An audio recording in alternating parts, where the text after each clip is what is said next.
Come on in.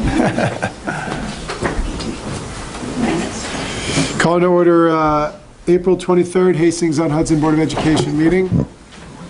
Okay, so we'll kick things off by passing it over to Dr. Wilson for some announcements. Yes, thank you. I'd like to make a few announcements.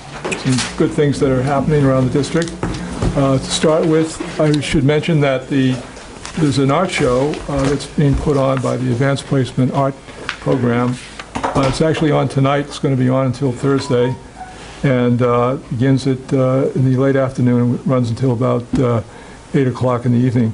I had a chance to look in on it. It's really great to do, so you can put that on your schedule and just stop in and see what's going on. Also, I'd like to give a pitch to the high school theater program. They are doing appropriately enough here in this beautiful springtime, Spring Awakening. It's a great show. I've been watching some of the rehearsals, and I would recommend that to you as well, of course. And that's going to be playing this weekend, Friday, Saturday, and Sunday.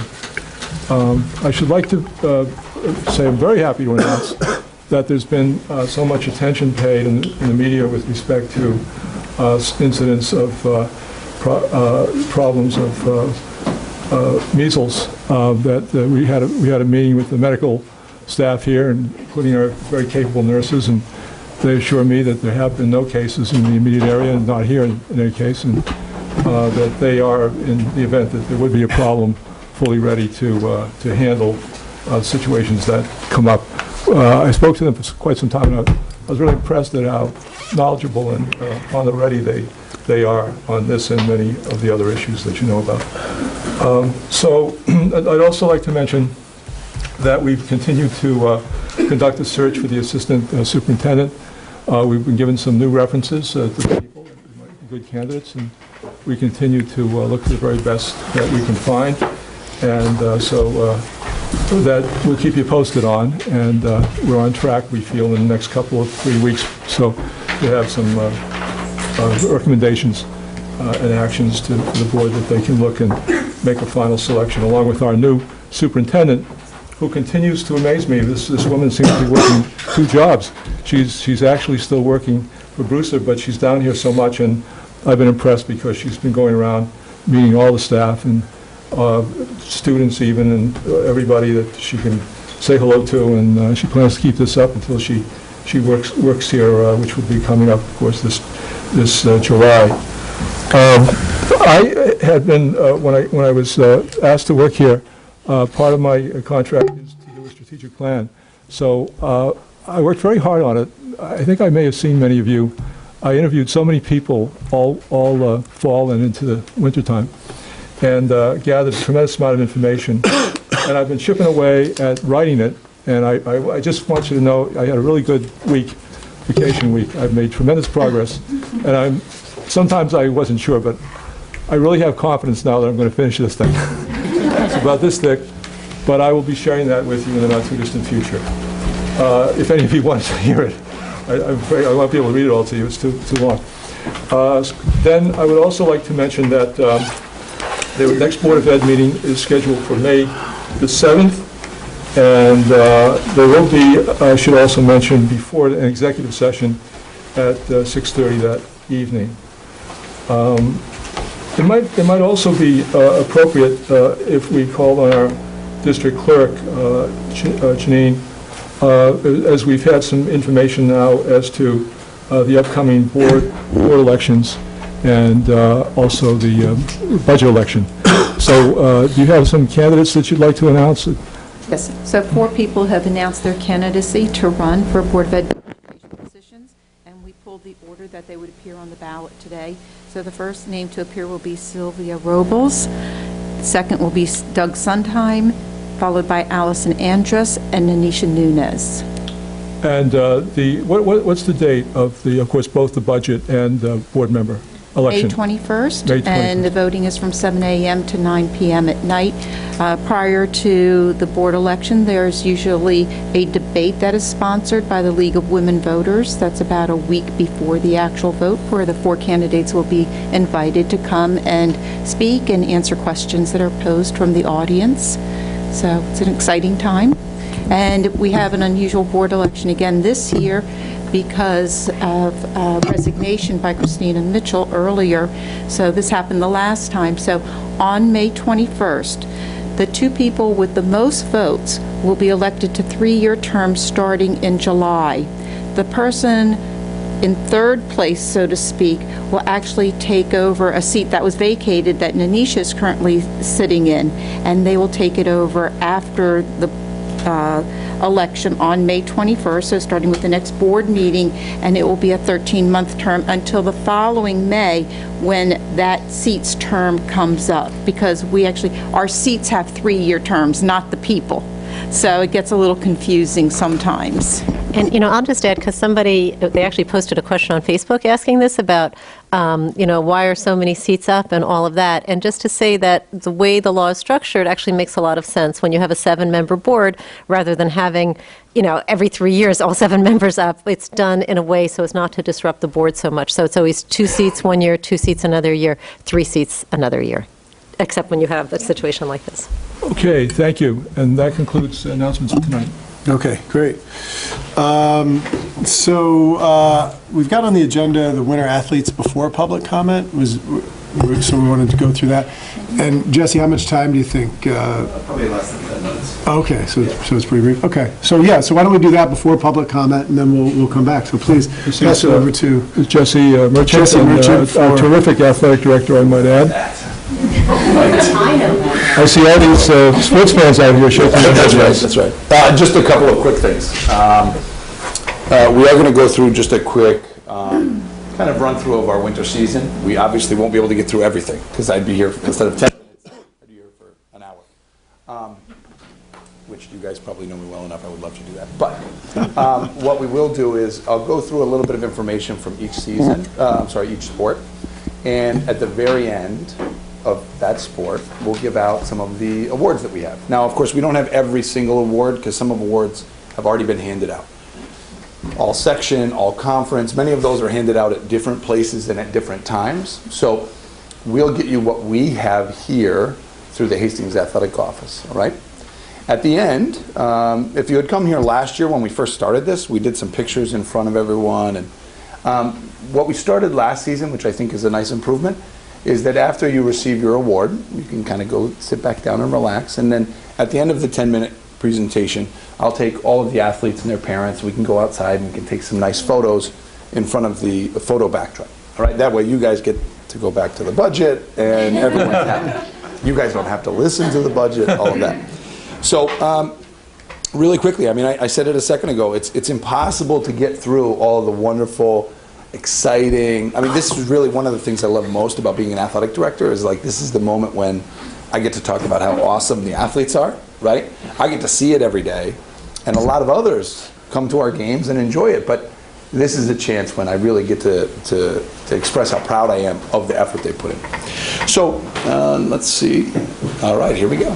So, first we have our boys basketball team. Okay, in the winter we really have our, as far as teams go, the least participation because we have so few teams compared to the spring and fall.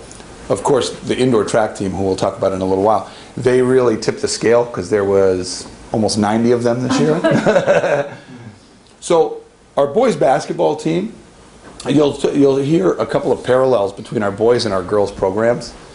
They both had a wonderfully successful season. This was at the very beginning, right before our very first game that the boys had at home. It was the last time that our gymnasium was empty. Every other game, JV or varsity on the boys or girls side, the place was packed. And we haven't really seen our gymnasium that packed in a long time. So that was excellent. It was both a testament to how good the girls and boys are, how good we hope they will be, and also the strength and the excitement of the student body. So again, I don't think we'll ever see the gym quite that empty again. But we had a couple of real individual, kind of outside of the traditional box. We had 4 athletes nominated as a Player of the Week for LOHUD, local newspaper. One of our 4 athletes, Emmett, won. We'll talk about some of the others in a little bit. But he was recognized not only for his single game performances, but also throughout that whole week and season did quite well. The boys, after winning a series of games right at the end of their season, unfortunately having split with Dobbs Ferry during the season, ended up co-champs with Dobbs Ferry because we had identical records, having won against them once and lost against them once. So they were our only league champions this past winter. But on that team, we had a couple of all-league and all-section honors. Remember, just to give you a quick understanding, all-league are the best players in our league of, it could be 4 teams, 5 teams, 7 teams. All-section is a representation of the best athletes in the whole section. That's 80 schools, that's hundreds of athletes. It's a really, really prestigious award. So I know, I think Chris is the only one here today, but all league honors went to Sebastian Socha, and all section went to Chris Rody and Emmett Fuchs. So I'd like, can we give Chris and the other guys a round of applause?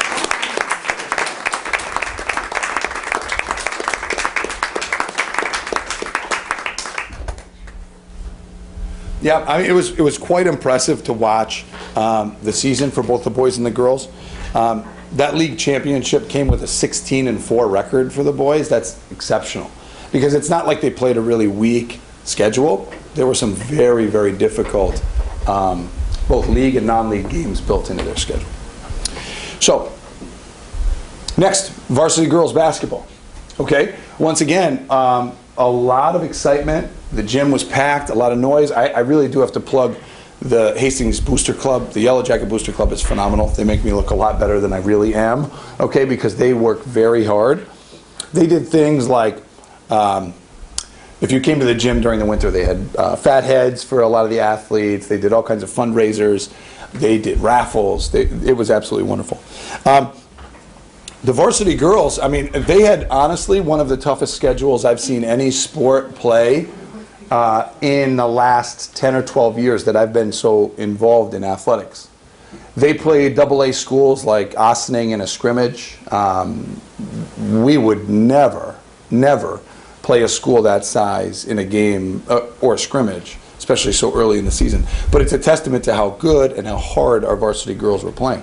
We also played and beat some wonderfully good girls basketball programs and large schools too. We played schools like Pearl River, North Rockland. I mean, these are all, we could fit in their pocket, right? So, for all league honors for varsity girls basketball, we had Melanie Daly, Paige Martin, and Jen Caruso. So, would you guys step up?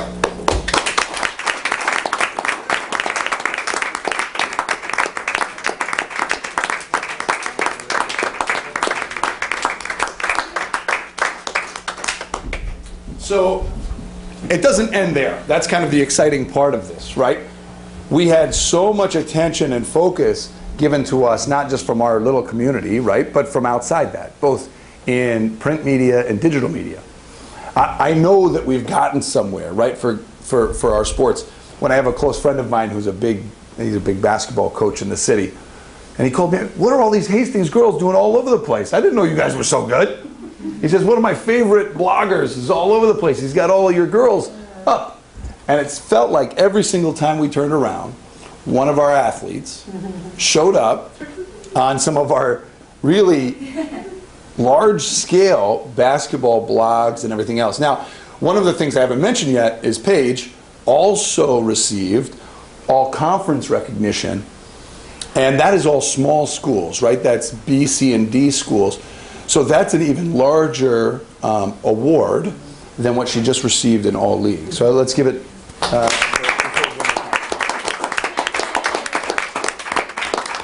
Paige, are you really 6 foot? It says you're 6 foot. Are you 6 foot? Oh man! All right. We also had a couple of other things come up. So Melanie Daly, who's not here with us tonight, she also came up on that same thing. Mike Liebert is a name I did not know about 4 months ago, and now I'm very, very familiar with. Okay? It led to, for both our boys and our girls program, sectional games versus the hated, the dreaded Dobbs Ferry Eagles, right? Now, the Booster Club, I can't take credit for their flyer that they put together, because that was what they do. They do so well. They really kind of get our fans going. But the thing I love the most about, well, not that we lost, but the picture on the right, if you look, I know it's very, very hard to tell. That's a photo from almost 20 years ago when Hastings played Dobbs Ferry in the county center. So there's all these signs, it says call 1-800-EAGLES. Dobbs Ferry is pest control, right? That was the Dobbs Ferry side of the county center. But it brought a real excitement back to our gymnasium. That was wonderful to see. All right. We talked about Paige earning all conference, and Melanie Daly also received all section honors. All right. Ice hockey. Daniel is not here, but I will take a minute to talk a little bit about ice hockey. A merged program with about 6 other schools is a tough one to be a part of for some obvious and some less obvious reasons. A lot of travel. I mean, on Sunday nights, they may have an ice hockey game at 9:30 at night. I mean, it's not a forgiving sport to be a part of. But he earned all-league honorable mention for his work this year. One of the highlights, of course, was one of the wins that we had this year. I took my son to. You'll see him in a picture in a second. Daniel is also a really good golfer. He's golfing right now. Well, maybe not right now, but he's in the season. The Fox Lane head coach, of course, his mortal enemy during this game, is also his golf coach. So he got the score on Coach Berger.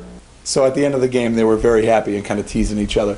That was a big highlight for Daniel. It was a tough season this year with not too many wins. Being able to be successful and get a goal during that game, I think meant a lot to him. And that's my son with the big hat over there on the left. He loves ice hockey now. I told him he can't play, it's too expensive. Jesse, this is a very new team for us to be part of, right? Yes, this was our second season as part of the Ice Cats. So indoor track, I really have to be honest, I didn't know a whole lot about track or indoor track a couple of years ago. The last few years I've spent a lot of time with my track and field brothers and sisters, and I love it. It's wonderful. I went to the state championships for spring track last year, and there was a little over 2,000 athletes, right? There was 1 police officer. That's amazing. All right, you can't go to a basketball game on a Friday night, and they might have 20 athletes, and you got 2 police officers. So they're not my new favorite team. But really, honestly, this is another reason why. It's a tough one to be a part of. Saturdays, you're there for 14 hours, 10 hours, 12 hours, but they do it with a smile. They're there to support one another. This past season, we had a number of school records broken, right? We had, I was actually a little disappointed. I think we only had 3 or 4 broken. Last year, we had like 5 or 6. Caroline, you were one of them, I remember. If I remember correctly, did you? Yeah. You set it and then maybe reset it last year? 3 times, okay. So, one of ours, all right, Aiden Jem, got a school record in the 1,000 meter with 2 minutes and 44 seconds. So what we're doing right now is actually working on upgrading our track and field records in the gymnasium because we feel like they need a better, more prominent spot in the gym. So hopefully you'll see that in a couple of months. We also had another school record with 3 minutes and 7 seconds in the 1,000 meter for Caitlin Guilfoyle, who is no stranger at this point to setting school records. She was recognized as, I think, a second team national elite performance for that, for the 1,000 meter. So congratulations, Caitlin. And I think this was our last one from the winter, which was the 4x4. Arlo, Finn, Aiden, and Mika had a 3:43 for the relay, which is a really impressive thing, because that doesn't mean you have one good athlete who can do exactly what they need to do on the day they need to do it. It means you have 4. The communication, both verbal and non, is perfect that day, and they ended up with a school record. So let's just hear it really quickly for the people who set some school records.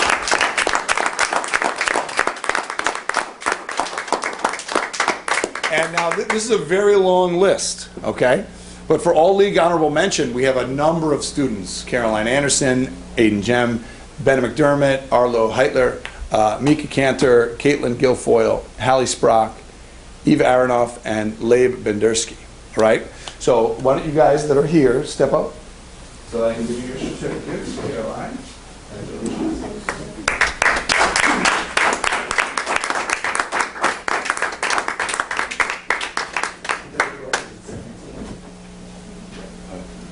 Try. too much to remember. And now let's wrap up. This motley crew right here, okay? You'll recognize Owen on the far right. Owen's been here the last few years as a state qualifier for the wrestling championship. So where's it been the last few years? Albany? Albany. So he's been one of the few representatives at the state level for sports. Like most people, when they think of competing at the state level, they think maybe of 2016 with the boys soccer team, but they forget that we've had Owen for 2 years at the state. We've had Allison Lemashak swimming at the state. So we really, it's a... And Caitlin. Oh, that's right, cross country. You were way up in like Rochester, somewhere up there. I remember the pictures of the muddy ground. So I hate to see those athletes get overlooked. Our wrestling team has been working really, really hard. In fact, a kind of a little success story here, which I think is a part of an important program, is that we now finally have a youth program where our coaches have been coming, working with a parent from our community. They've established youth wrestling through the Hastings Recreation Department. And they have a group of boys and girls that are anywhere from 2nd grade to, I think it was 5th or 6th grade participating. And so we also have all league honors going to Howie, who's not here tonight, and Owen Murphy. Thanks. We have a round of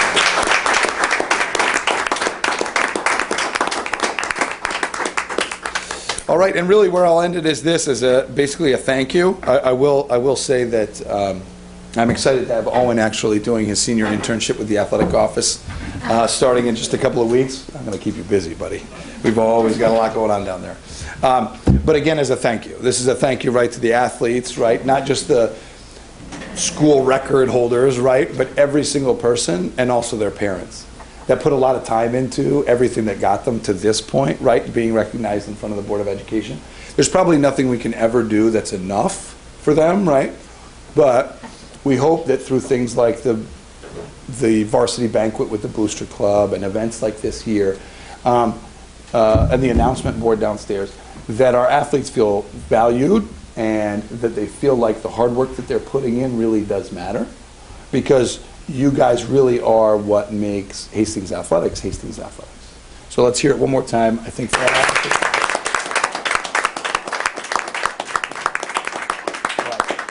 Thank you very much, guys. We're going to sneak out and see if we can take some pictures out in front of the board.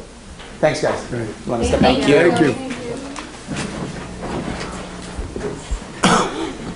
Now, nobody's allowed to sneak out. We've got to get at least one photo of everything. You know what I'm talking about.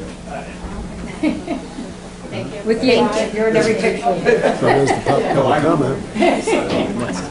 There's the public comment. Okay.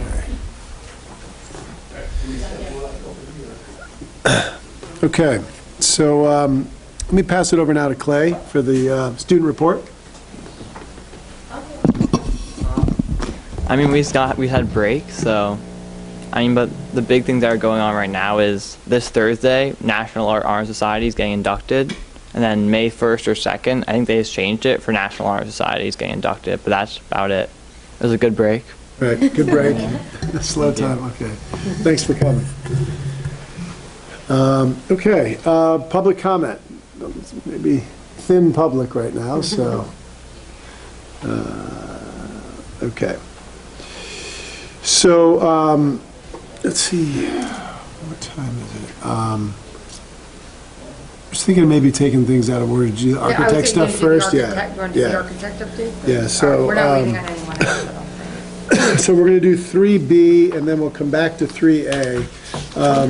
So over the break, I believe Lisa and Anisha, Jeremy, Lauren went to some meetings, Maureen went to a lot of meetings, so thank you for taking your time over the break to meet with a lot of architects. And then we had some community members as well, designers, architects, and other interested community members. Interview architects for the actual design phase of the bond that was just passed. So just to clarify for anyone listening on the video, we passed a bond recently, but that bond had illustrative designs in it. They weren't necessarily the designs that we were going to use. And so we set about interviewing architects to consider a variety of different options for the actual design phase. So there were a total of 5 or 6? Five architects. Five and three firms. construction managers. And 3 construction managers that were interviewed. And so through that process, the group has winnowed the architects down to about 2 finalists right now that Maureen will present and tell us about, and maybe a couple of construction managers as well. So with that, I'll pass it over to you, Maureen. So thank you, and thank you to everyone who participated, because it was a few days of a lot of meetings, and I think it was really a great process, and in terms of, we all came into it very open and thinking about Hillside in particular and how important that project is, and how important that it is that it really reflects the community and what people value in terms of what they would like to see there. So for the first part of the process is we issued an RFP out to the public, and we did send it to some firms that we were aware of, and many of them who came and responded to the RFP, which basically just means that they came and they responded that they would like to participate and be considered to do the work for us, and they in that they also respond with a dollar amount. So one of the attachments I gave to the board was just basically laid out what the financial responses that we received in terms of the RFP were. And as I mentioned in the memo, for professional services, the board does not need to award it to the lowest firm. So I just wanted to put that very clear, because as when we talk about purchasing or doing construction, we are required to do the lowest bidder, but professional services, it can be a consideration in your decision, but it is not required to be weighed or, a decision-making reason.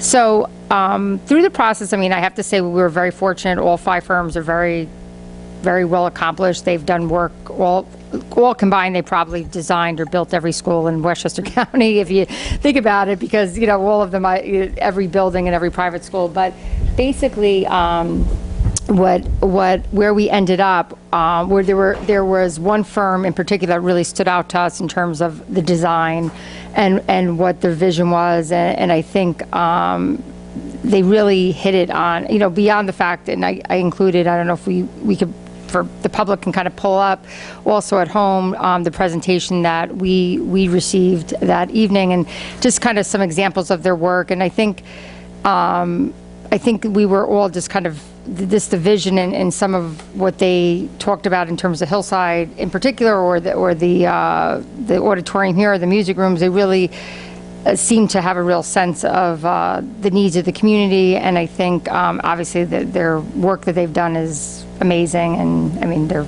really very fortunate that they came. So the one thing that the group grappled with, and when I'm saying there's 2 firms, I think if we were to just consider money, then H2M, who has done good work for the district, that they would be. And the reason I say the 2, because I think it's either if we really want to put the money where we think is needed to the design, then there was a clear person which was PD, I sort of say the initials right? PBDW, sorry. And they really were, there was nobody who kind of, I think they really it really stood out to every single person. It was pretty clear. And the reason I say there's 2 choices is because the one thing about when we went in through this process, many of the firms, not only that particular firm, they were a little bit over what we had included in our initial bond scope. So that was just a piece that we had to keep in mind, because although everyone was excited about it, we know that the board has to kind of consider all the variables and feel comfortable why we're making, would make the recommendation to spend more money. And I think there is Who was over? Excuse me, I'm sorry, PD, yes. Okay. They were higher. They did, in fairness, they did come down with a modified, when I spoke to all of them, they did come back to the table with a reduced fee and try to kind of understanding that we had some financial parameters that were making it a little bit difficult. But to me, it's either if we're just focused on the overall budget or the money, we would probably, in that case, H2M was the lowest bidder. But I think and if it was just that we were doing roofing and some maintenance, maybe it wouldn't matter as much to us about that. I think what really everyone in the committee agreed, it was that they seemed to be the best firm that would potentially, be the best firm for the hillside. Which one? PD, I'm sorry, I'm not going to. PBDW.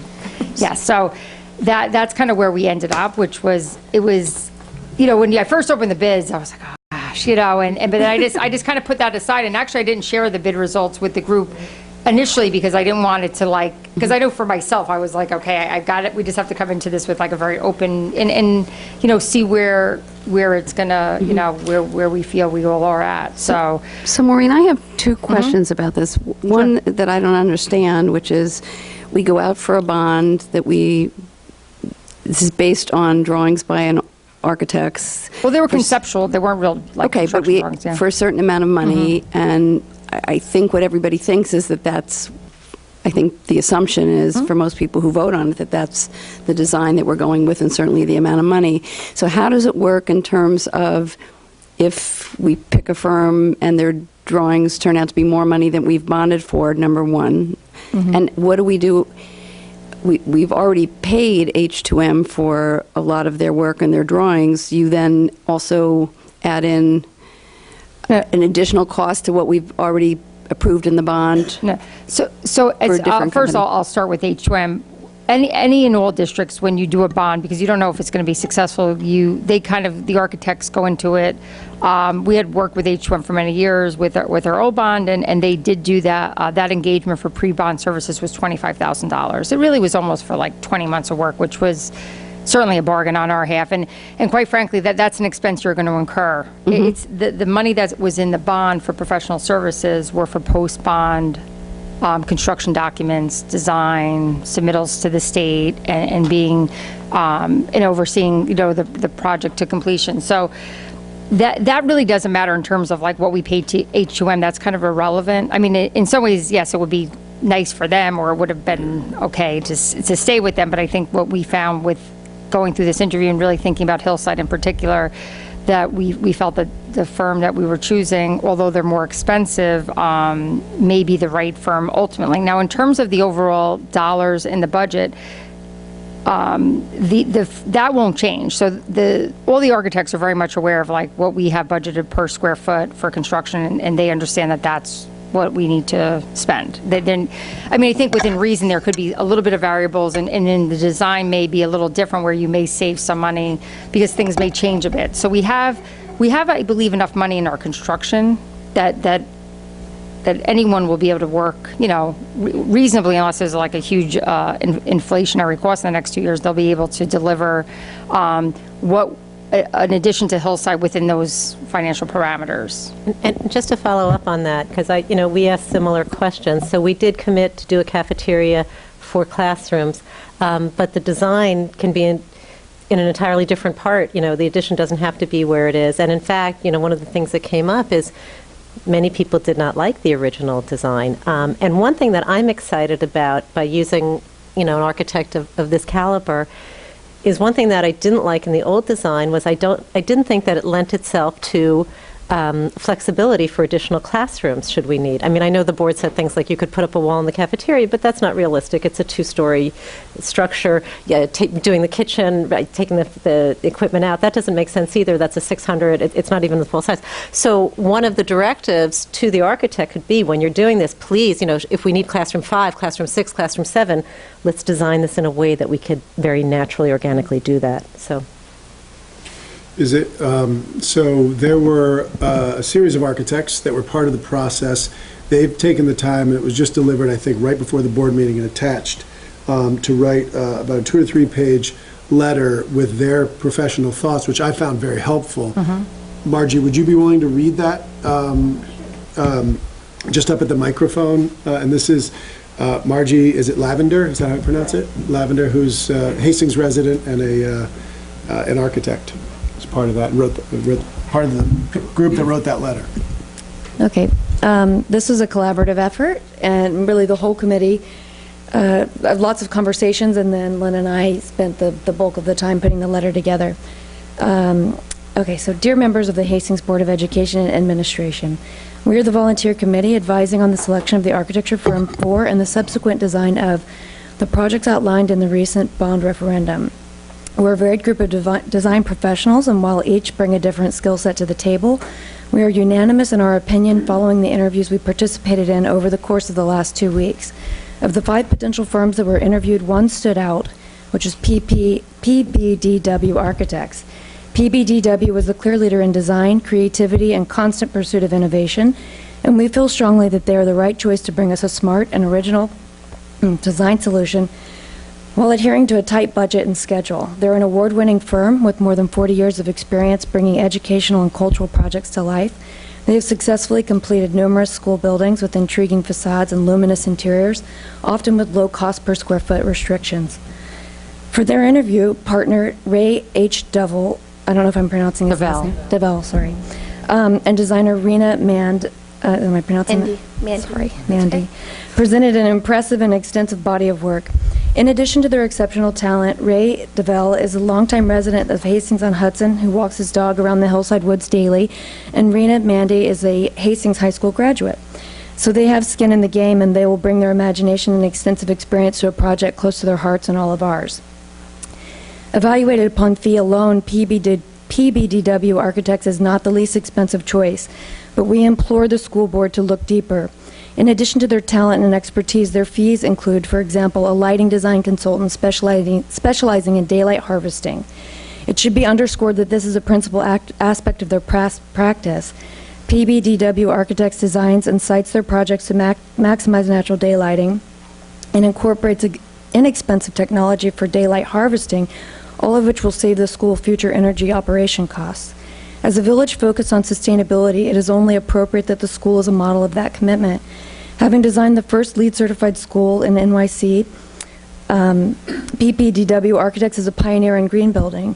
They see sustainability as a keystone of architectural design and an imperative to contemporary life. This is a positive message to teach our students at Hillside, and it reflects our values as a community. So digging deeper, such specialization also speaks to the quality of their other consultants, as well as this firm's intangible skill sets.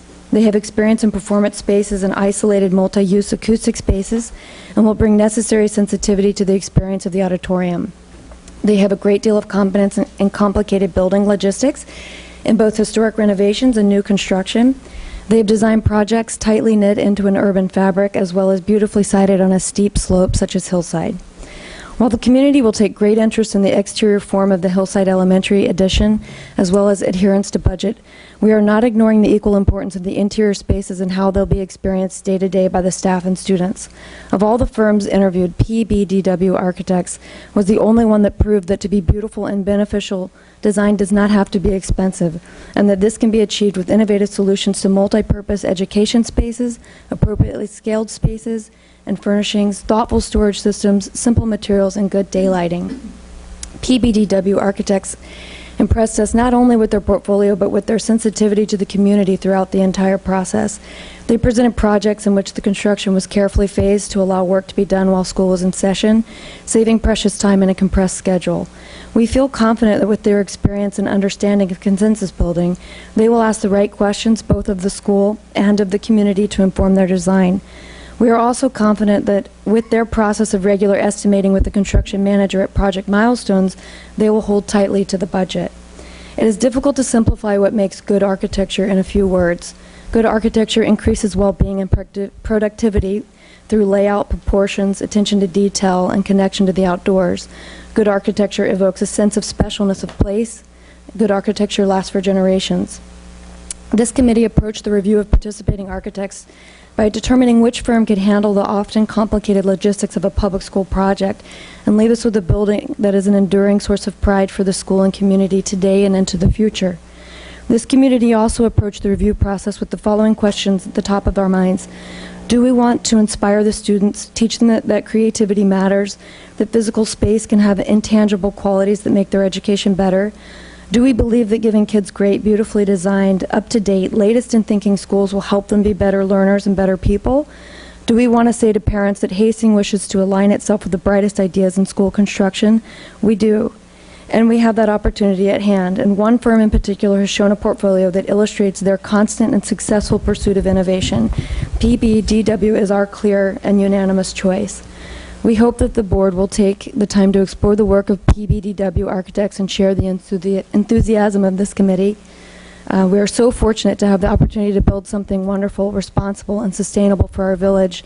And we are of the unanimous belief that partnering with PBDW will leave the community with school buildings that will speak to generations of our wisdom and commitment to exceptional values. Thank you very much, Margaret. And for everyone who took the time to be a part of this process. So there's one set of things, which is how beautiful was their design and how much do we want it, right? That's one question. We can debate that.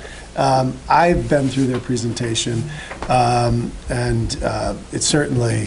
Very impressive. Yeah, and everyone who was in that meeting said it was impressive. So, and these are people who think about this topic much more than I do. And this letter, I think, was extremely helpful in articulating a lot of that value. So that's one thing, and we can talk and debate that. The second thing is it's more money.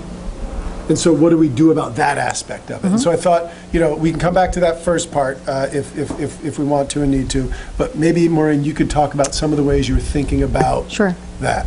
Sure. So in addition, and I'm just going to speak to both the architect contract and the construction manager, because both of them, especially if we want to really properly support the architect and what they feel will help make for a more successful project, the two of those fees combined would put us somewhere in the neighborhood of about $400,000 short of what we currently have allotted for professional services, like about $200 for the architect and about $200 for the construction manager.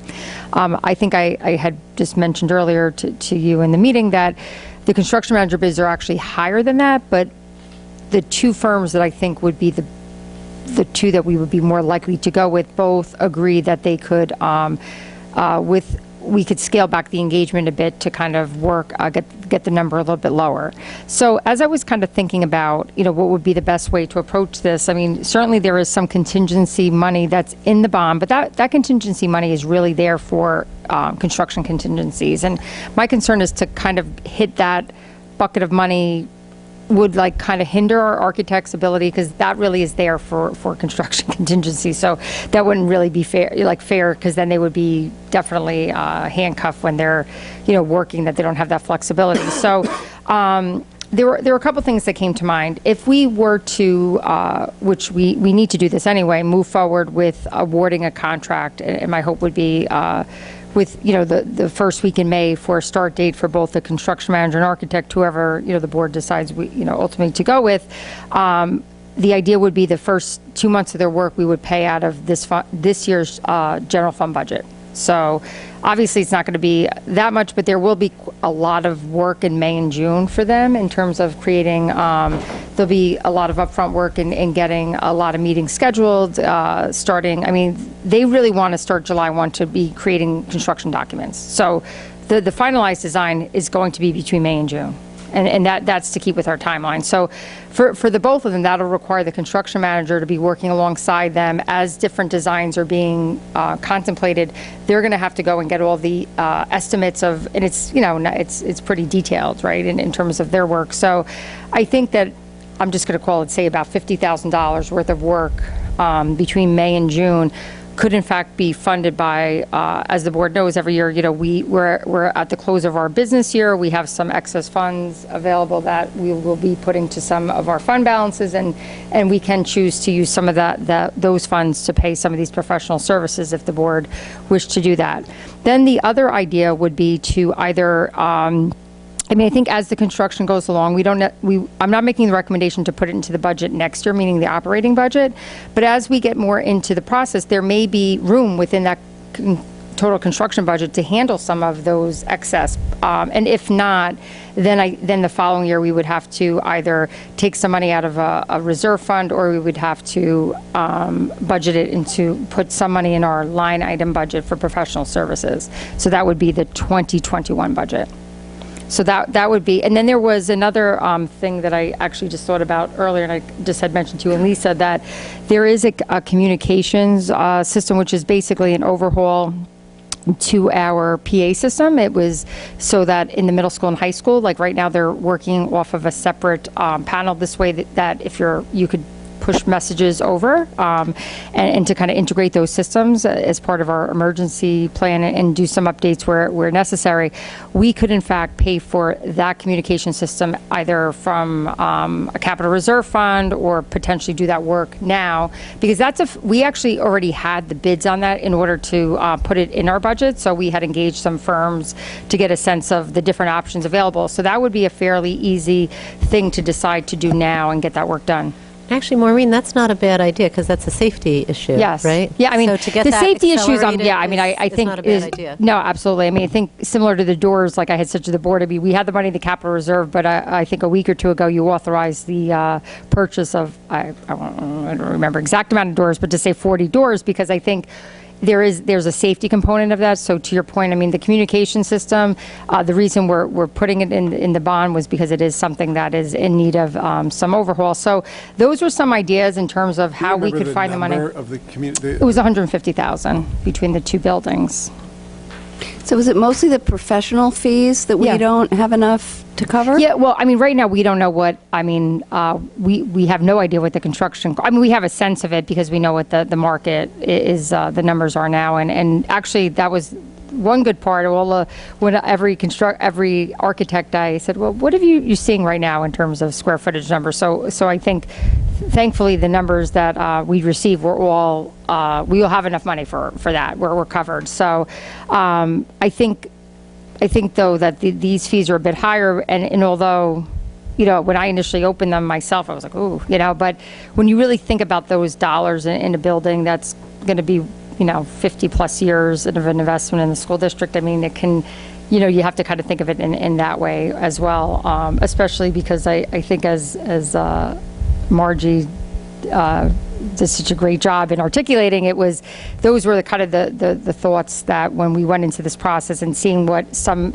of the vision that we were getting from this particular firm was really something that when you think about that building and you know, just making sure it's really done right. I understand you're saying that about approximately $50,000 of work could be, if we contracted with the architect and the construction manager, the first week of May could come out of our current operating budget for this school year, and then in addition, $150,000 approximately for the communication system. So it would be roughly $200,000 over the professional services fee going into this year.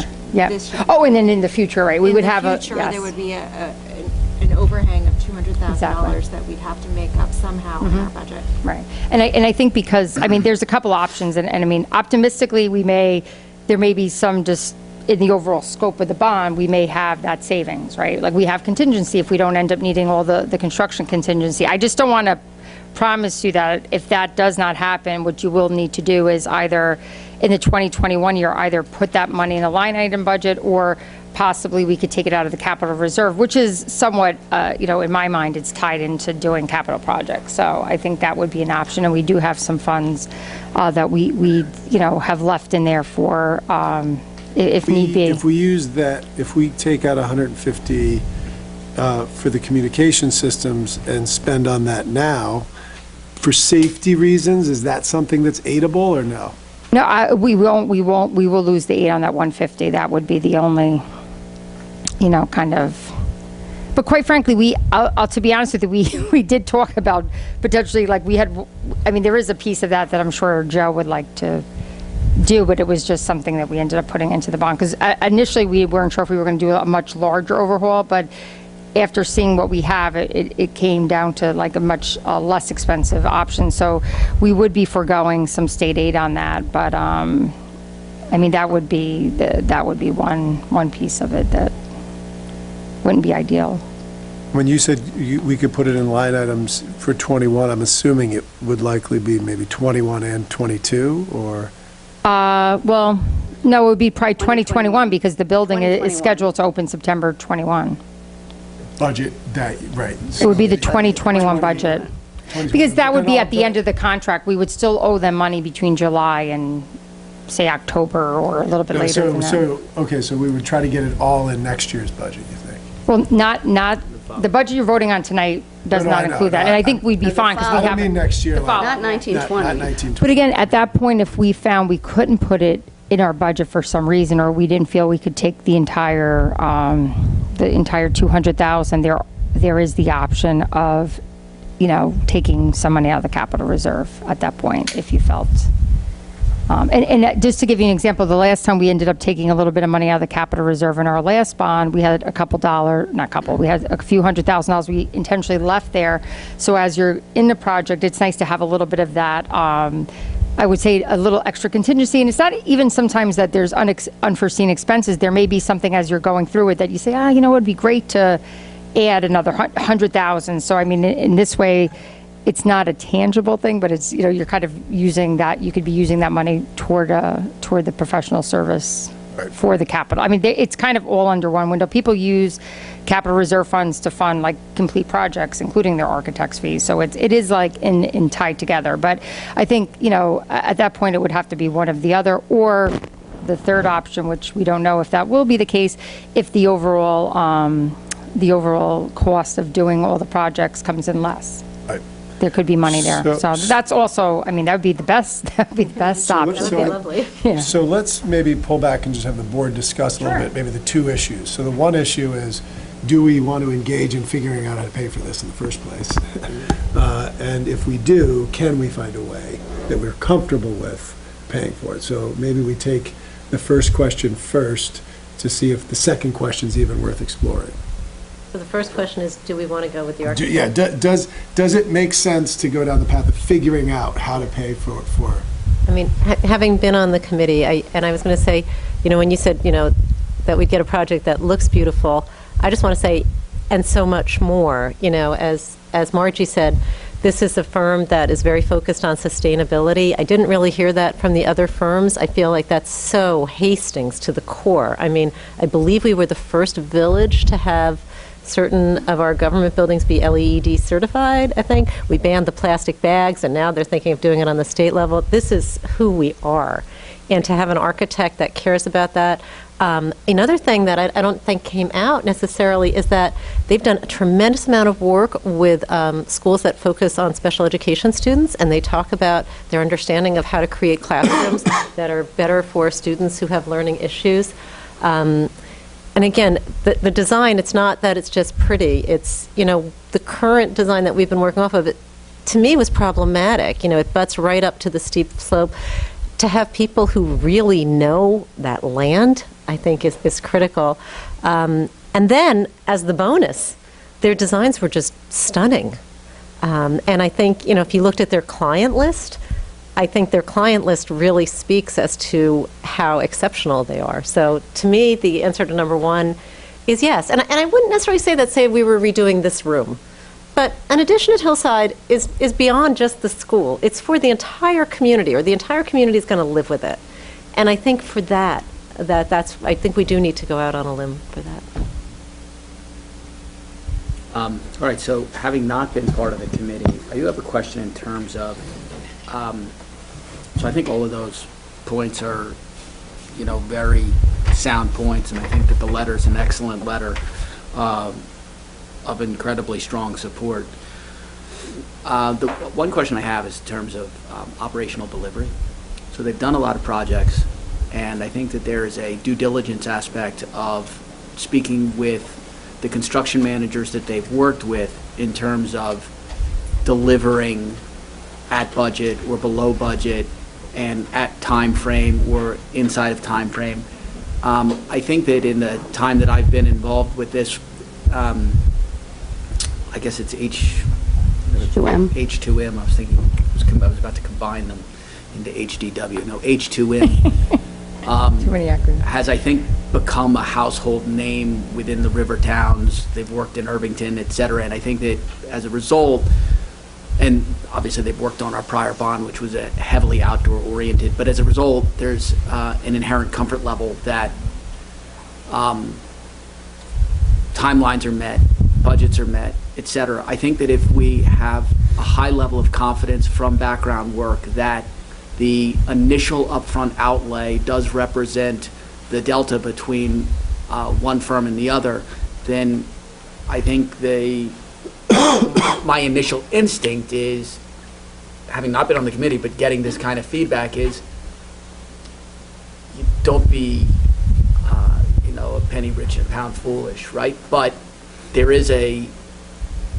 have an obligation to make sure that they've delivered in these past projects. So that would be my only question. That was one of the, anyone who's on the committee, that I made a point of with everyone kind of heard that really loud and clear about the budget, the square, how much money we have and the timing and how and to their credit, when they came in with the schedule, they were actually, I was like, that's exactly my schedule. They were very, and I had mentioned to Doug, the way their process, they work in kind of a tight time, not tight, they want to have, the way they envisioned the work to be was, like I said, May and June, with the idea that July, they would start their construction documents. So in terms of our bid time, which is critical in terms of getting the best prices in order to also meet our, it's both meeting our schedule, but also when you go out later to bid, the cost will go up.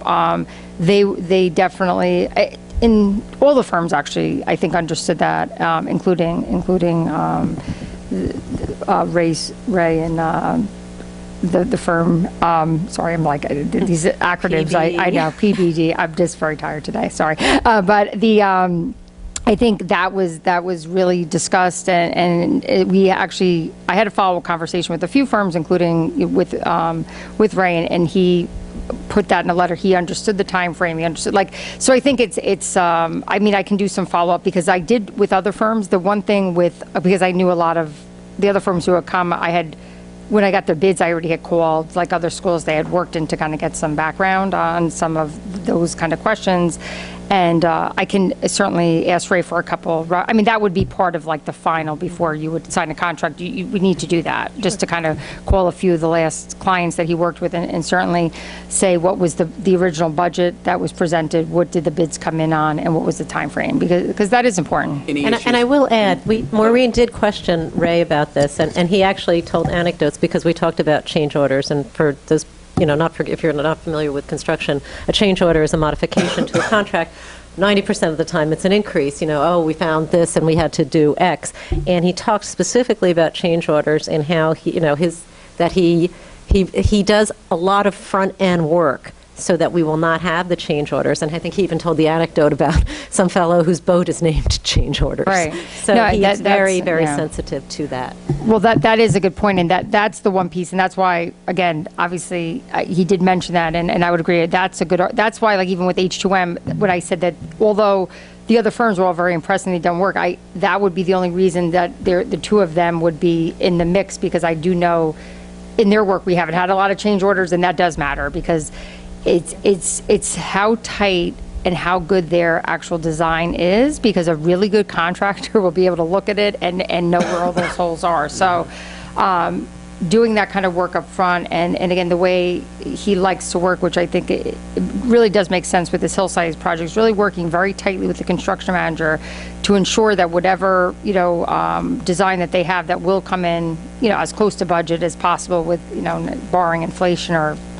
unforeseen conditions, that is a thing. I felt very comfortable that he understood that, and he gave examples of, we spoke about, certainly in some of the private schools, it's different. The costs that they have, they're not subjected to the Wicks law, they're not subject to competitive bidding and things like that. But he did have a lot of schools in New York City that he worked on that he did, in fact, have different, like, lower budget, to work with, and he kind of showed both examples. He has some very high-end work, but he also has done a lot of work that has had to adhere to a very strict budget, especially within the New York City Department of Education, where there's not going to be a lot of, like, room for, we need extra money. So I think, once we get that confirmation, I feel comfortable that he did in fact speak to that, and spoke to different budgets that he worked recently on, and being able to adhere to them.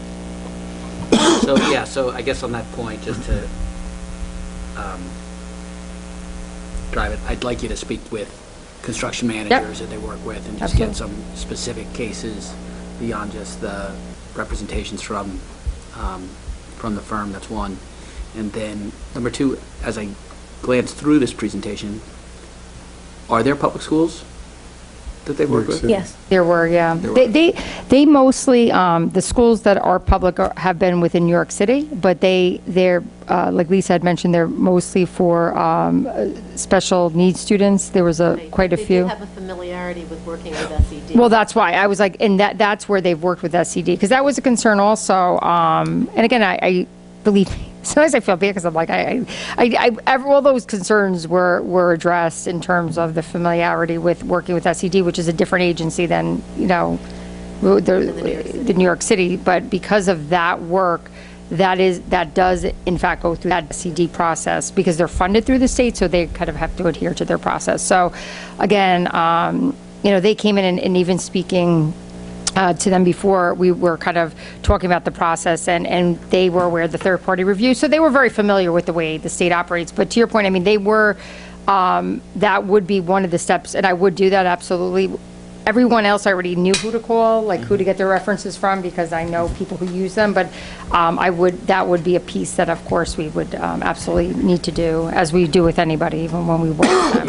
And then final question for me is just, in terms of the difference in professional services, is it due to a higher hourly rate? Is it due to an expectation that they'll have more professionals working on it? No, I think it really comes, I think they're a firm out of the New York City. I'm just sure that their firms are higher, yeah. I mean, H2M, the reality with H2M, they're a very, very big firm, and when you're a firm of that size, they are able to be more competitive in their bids, in terms of the overall cost of doing so.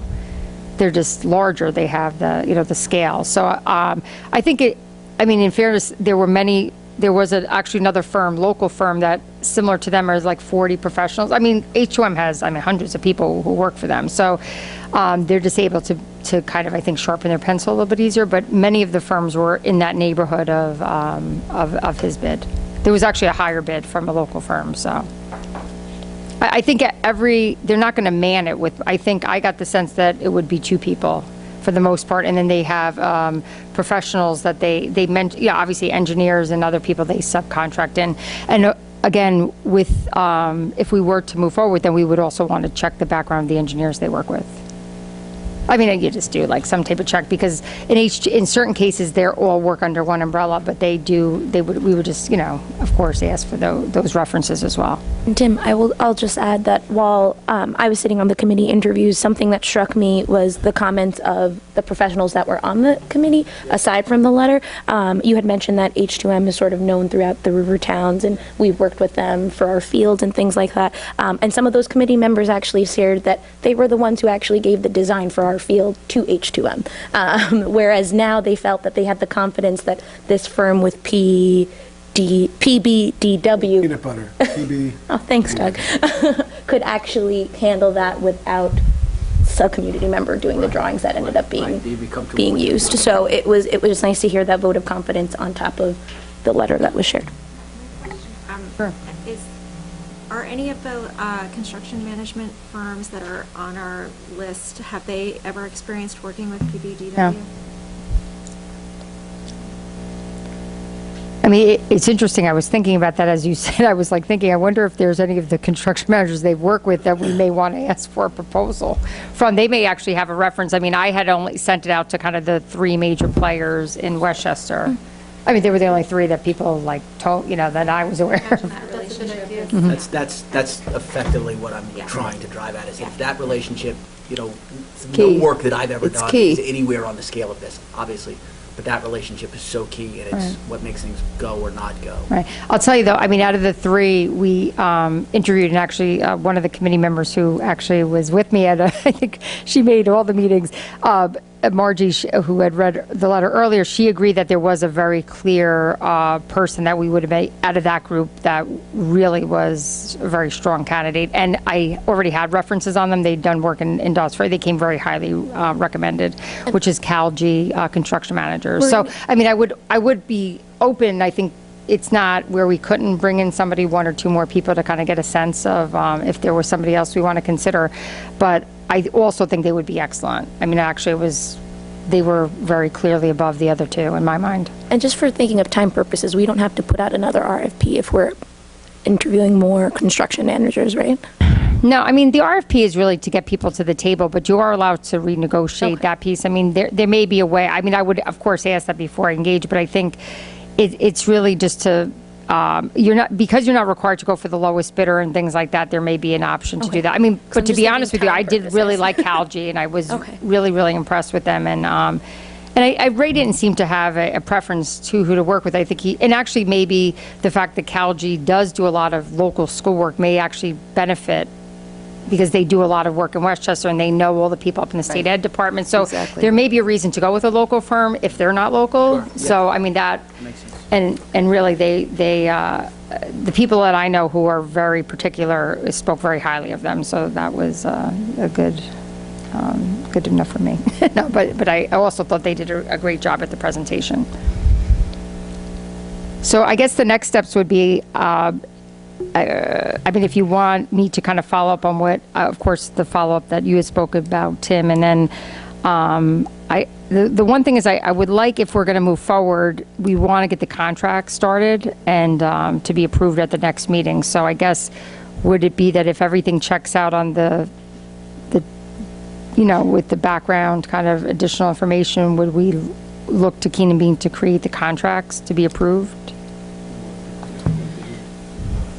You haven't said much, Jody.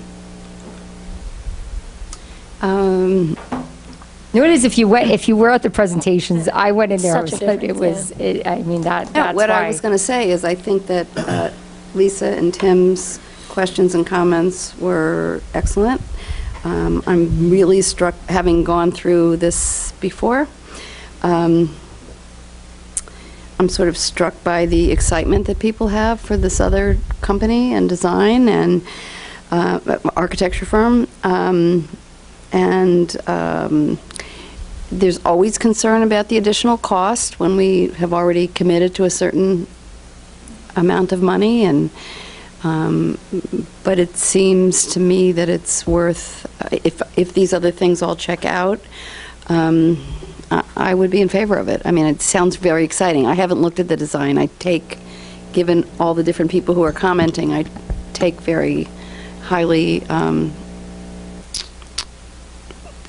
their comments and have regard, and I will look, but I think it sounds pretty exciting. I mean, I actually think one of the big things about the other design, the design that we did go with the bond, is even though people wanted it, a lot of people didn't even like the design, and I think there was a lot of we were never question. tied to that design. That was just, I mean, but I would agree that, and that's not to say I don't think the other firm would do a better job in creating other designs that work better. Maybe they would have done a better job of that even pre-bond, but in fairness, I think that was just trying to give a sense of where things might go. But I think that this firm, it sounds like they offer things that ultimately would be very satisfying to the community and would really give us, as you said, Maureen, this is something, I was thinking of how old I would be in 50 years when the building went 80. I won't be here. But, I think this is a big and long-term commitment that we're making, and I think if we could do it in a way that we're excited, rather than, okay, we're doing it and this is what we're doing, I think that's important. Yeah, I've had over now a week to kind of, think about the money and put it in the big, scheme of things. And I know the first time for some of you hearing it tonight, you're like, oh my goodness, it's a lot to take in, to be told, well, we only need another $400,000. So I appreciate that, and I've had a week to process that and think about it and think about the long-term investment.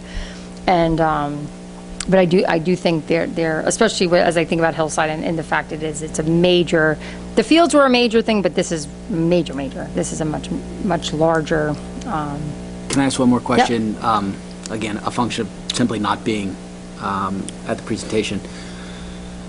I think a large part of this is the design of the addition and also the integration of the addition with the existing building and the potential moving around of things in the existing building, the design of the cafe turning into a new library, et cetera. Right. Was all of that made clear in the presentation, that the work that is being stipulated is beyond just, it's not just a design of the new physical he understood ground that, that's yeah. being broken, but there's actually a pretty significant design component Mm-hmm. of doing the absolute best we can with the existing hillside. Is that built into this price? And No, want to make and sure that it's no, it absolutely isn't. Actually, what he wanted to make sure and be very clear about is he wants the opportunity to kind of see it, think about what we're saying we need. What do we need? We need a cafeteria that can also function as an auditorium that can seat X amount of people, that could be potentially used if we have space issues, includes the addition of X amount of classrooms, a larger library.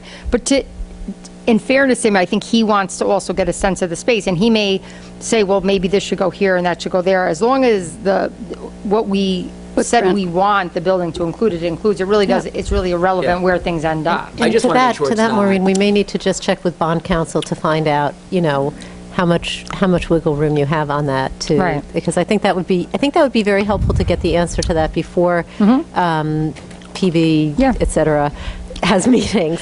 No, absolutely. But I think in terms of, right, finding out in particular, I mean, I know the wording, Wait, there's. I'm sorry to interrupt Sorry. you. Can we get that answer from bond counsel, Sure. say within the next 10 weeks? Yep. Excuse me, 2 weeks? Yeah, 10, yeah.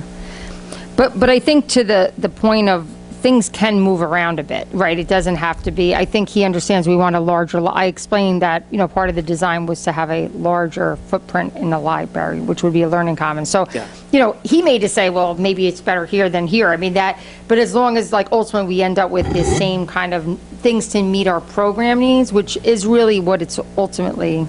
Yes, and to follow up on that, one of the things he says is that he really wants to meet with our educators, with the people living in this building, with our custodial staff, and really find out, okay, so here's what we talked about before, here's where it works, here's where it doesn't work. They may say, kitchen, you got to get supplies here, you got to have the storage, we need to do this way. So they may say put something in a different place, but it grows out of our actual needs rather than sort of what we envisioned as our needs. So in that way, Keep asking the questions. yeah, we get the right answers and we minimize those change orders. But I do want to say that, but with our timeline, and I think he understood that, he really wants it to be, which I appreciate, he actually laid out how he wants the process. If he, he at one point actually pulled out of the bid because he had some concerns about, making sure that what we were envisioning that he can meet. I think also he doesn't need to, I mean, not like all of them, they would like to do the job, but I think they want to make sure it's going to work, professionally for them and for us. So he did kind of speak about how he envisioned the, if he were to be hired, what we look like in terms of what the group, would he want to have a consistent group of 6 people that would be decision makers, meaning school, obviously school people and I guess some board members or whoever you want to put on the committee, but he really is it can't be, and everyone's got to be committed to meet when we can meet. He works, he's not going to want to come up, he's not, even though he lives in Hastings, the idea is they work during the day, and just like when we work with other meetings, we have our meetings, and they are when they are, they're also to kind of make it, for them also, they're not going to do everything at night, but a lot of the meetings will take place during the day, and they need to make sure there's a consistent team, and they're named, and they're going to be at all the meetings, and they're decision makers.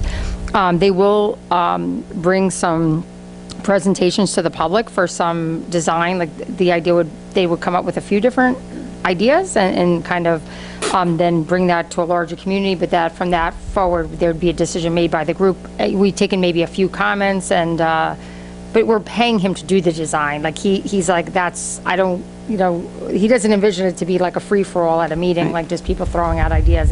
We're asking him Paying to him create for his the designs. expertise. Right. So, I mean, which makes a lot of sense. I mean, kind of the fact that he just wanted to make sure we understood that, which I was absolutely. And just some other things about things that we would be responsible for. They want to make sure that we're 100% committed to having a full-time construction manager, because they want the construction manager, which some architects work differently. H2M actually, and again, or some of the others may be comfortable doing the price estimation. He's just like that. I want a construction manager to do that pre-bond with us, which in this case with this large scale project, I think that does make the most sense anyway. And just in terms of what he believes the construction manager is responsible, everything's very clearly articulated and laid out. And I think in that makes for keeping on a timeline, making sure that the budget's on, he kind of laid out a plan that I think will help us stay on budget and on timeline. So. This is I promised last question on this for me, but this is, I think, a yes or no question.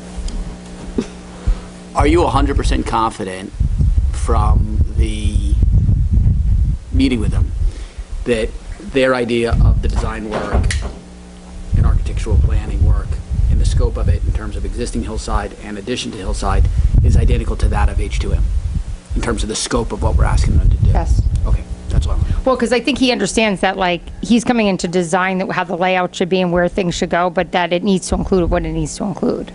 He understands that for sure. So I would just like to throw one more thing into the mix, which I think I've said, but when you're just considering things, when we're doing a cafeteria auditorium, to consider whether it could also be some kind of a gym space too, used in that way. I don't know if that's possible, but... Did you see any part of the presentation? He had like a GIF that was a cafeteria that the tables went up, and I think there might have been something of a gym. There's an I attachment don't know in that there. it's possible, Yeah. but I certainly, So, I they've done know that that type it's a of work need in the before. district.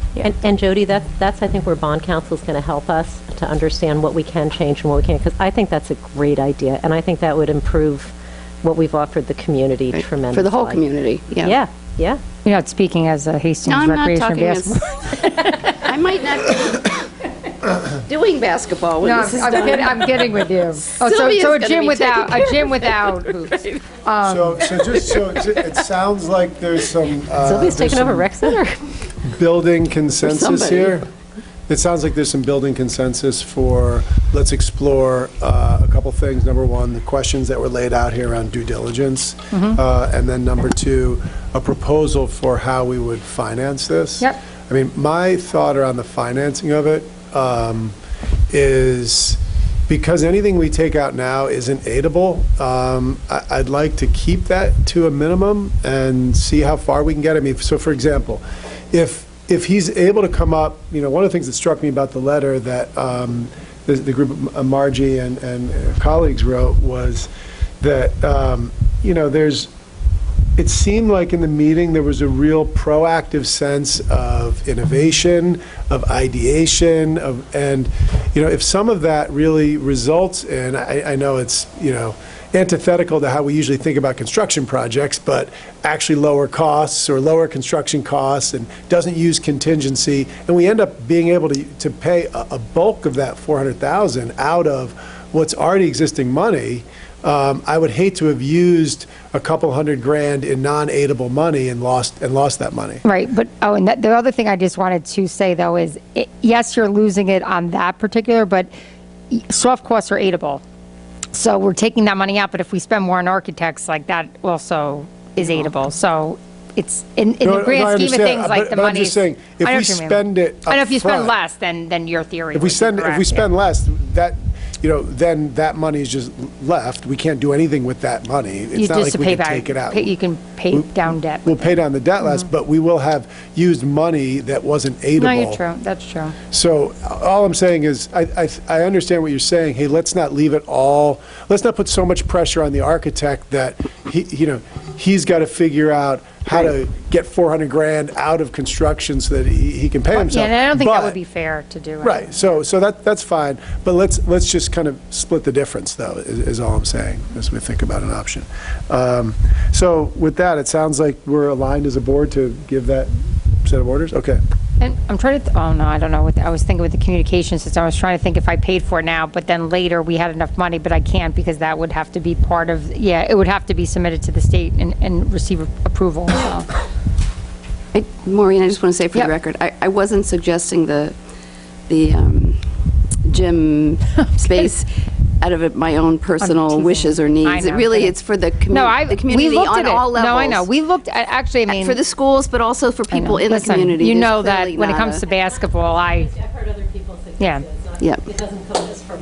No, but I also, I mean, even when we did the last bond, we even looked at adding gym space because we know we don't have enough for our own needs. So, I mean, certainly that was looked at as part of the overall, but there was also the piece, and I think just to remind everybody, there was, when you're trying to maximize your aid at the state level, we already have what the state would consider a gym space at Hillside. We did not have a cafeteria. The cafeteria makes it aidable. I mean, I had to do, because actually even when I was speaking to some of them, I'm like, no, I did that already. They talked about the needs assessment because just because you build things doesn't mean the state will always partner with the aid. You have to justify why you need additional space. So the one thing about designing as a cafeteria allowed us because we didn't have one for them to partner in that cost. So, I mean, I'm not saying you couldn't make it a flex space, but they weren't going just to fund another gym. They wouldn't have. I mean, they may have, but not, I don't think it would have been, because every piece of it, we had to show all of our programming, all of our special ed programming. We had to justify all of our enrollments, what our class sizes are. Don't forget, the state uses very different class sizes in terms of space than we do. And I guess to that end, the question to bond council would be then, if we install a kitchen, is that then checking the box for the cafeteria? Correct. Yeah. Okay, so thank you again. But I think, too, I'm sorry, but there was some ideas about, it could actually have a smaller footprint, like you may not need it as large. So I think those are all ideas that can be explored. And it wasn't, I mean, we had talked about that with, I think there was other people that we kind of brought that up with. And I think that's certainly, I think we could all agree, if we can kind of lessen the need to have, if we could have a functioning kitchen and use less space, that would be a win. And we could use it for something else, some educational space. Okay, so let's keep rolling here. I think that was great. Again, thank you, Maureen, to you for taking time during your break to I just love it here. meet with architects and everyone Appreciate else that was on the committee and that helped out. Thank you very much for your support and your help in that. No, absolutely. It was a great committee. And you don't have to stay if you don't want to stay. Thank you. But thank you guys so Happy so birthday. much. Oh. So we're going to move back to 3A, adoption of the 1920 school budget. And we'll pass it over back to Maureen to walk us through. The budget that you're voting on tonight has been, I think, unchanged for at least since maybe mid-March. Is kind of includes all the positions that we've spoken about. I'll just kind of go over it quickly. In this budget, proposal, it includes a creation of 3 new ICT sections at Hillside Elementary School. One of them, I know we're going to be keeping our eye on the number of one of the classrooms, and we will have that, like there was one that was cuspy, but we have posted, and we are they're interviewing for positions. Again, we have, the hiring will be, done, it's the same pool of candidates, but if they needed one less teacher, we would hire one less person. We also are going to be having another communications class opening up next year. The funding for that staff is included in this budget. We also have a math support person for Hillside included in this budget. We have the TA, correct? The TA. Math support. Yeah. Math support, and I think some PD for the math support if necessary, but that would be for the staff. Maureen, did we ever get the information about that math PD? Because the only one in terms, right, there was $10,000, and again, that was based upon, just not that it would be Peggy Golden per se, I think that's the name of the person who the district has used in the past, but she does typically, it's about $2,000 a day, so that would allow for about 5 days of PD. Is that with a representative per each grade? Correct. Or is that just for the TA? No, that would, it would be a group. It would be, the idea would be that it would be, it may be even like having a teacher and a TA from each grade level. So I think it would have to, I think it's money set aside, and obviously the board would have to approve any proposal that would fund. But I think just kind of looking at that and also putting some money there. So you will see proposal before that money is expended on what that money would cover. We also have some additional need for some reading specialist time at both the middle school and high school. They're both calling for an additional 0.2 to meet some needs there. We are also increasing the E&L, I believe, is up to about a 0.8 increase. We also have included in this budget a 0.4 additional release time for our district diversity coordinator. That'll be, which is currently at a 0.2, so that would allow for a 0.6 release time next year for that position. And I believe that was the only additional positions. As we've spoken about, we are going to be using some of our support staff. We're hoping we have kind of promise that we'll evaluate that once we have the opportunity to go through the scheduling to ensure that we have all of our bases covered in terms of support at the elementary school with our teacher assistants.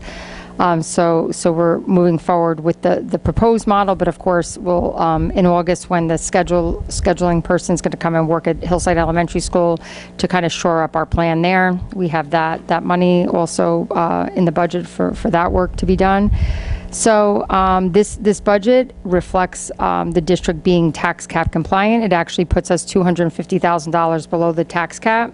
It also starts to address our pulling ourselves off of the need to use the same level of reserves that we have in the last few years, in the attempt to kind of understand that we won't always have the reserves available. So by this budget reflects a decrease of $850,000 of reserve money, which I think is great, considering we were able to accomplish, adding a bunch of new positions and also being under the tax cap. Maureen, that seems to be significantly less than we've used before for Yep. the reserves. Yes.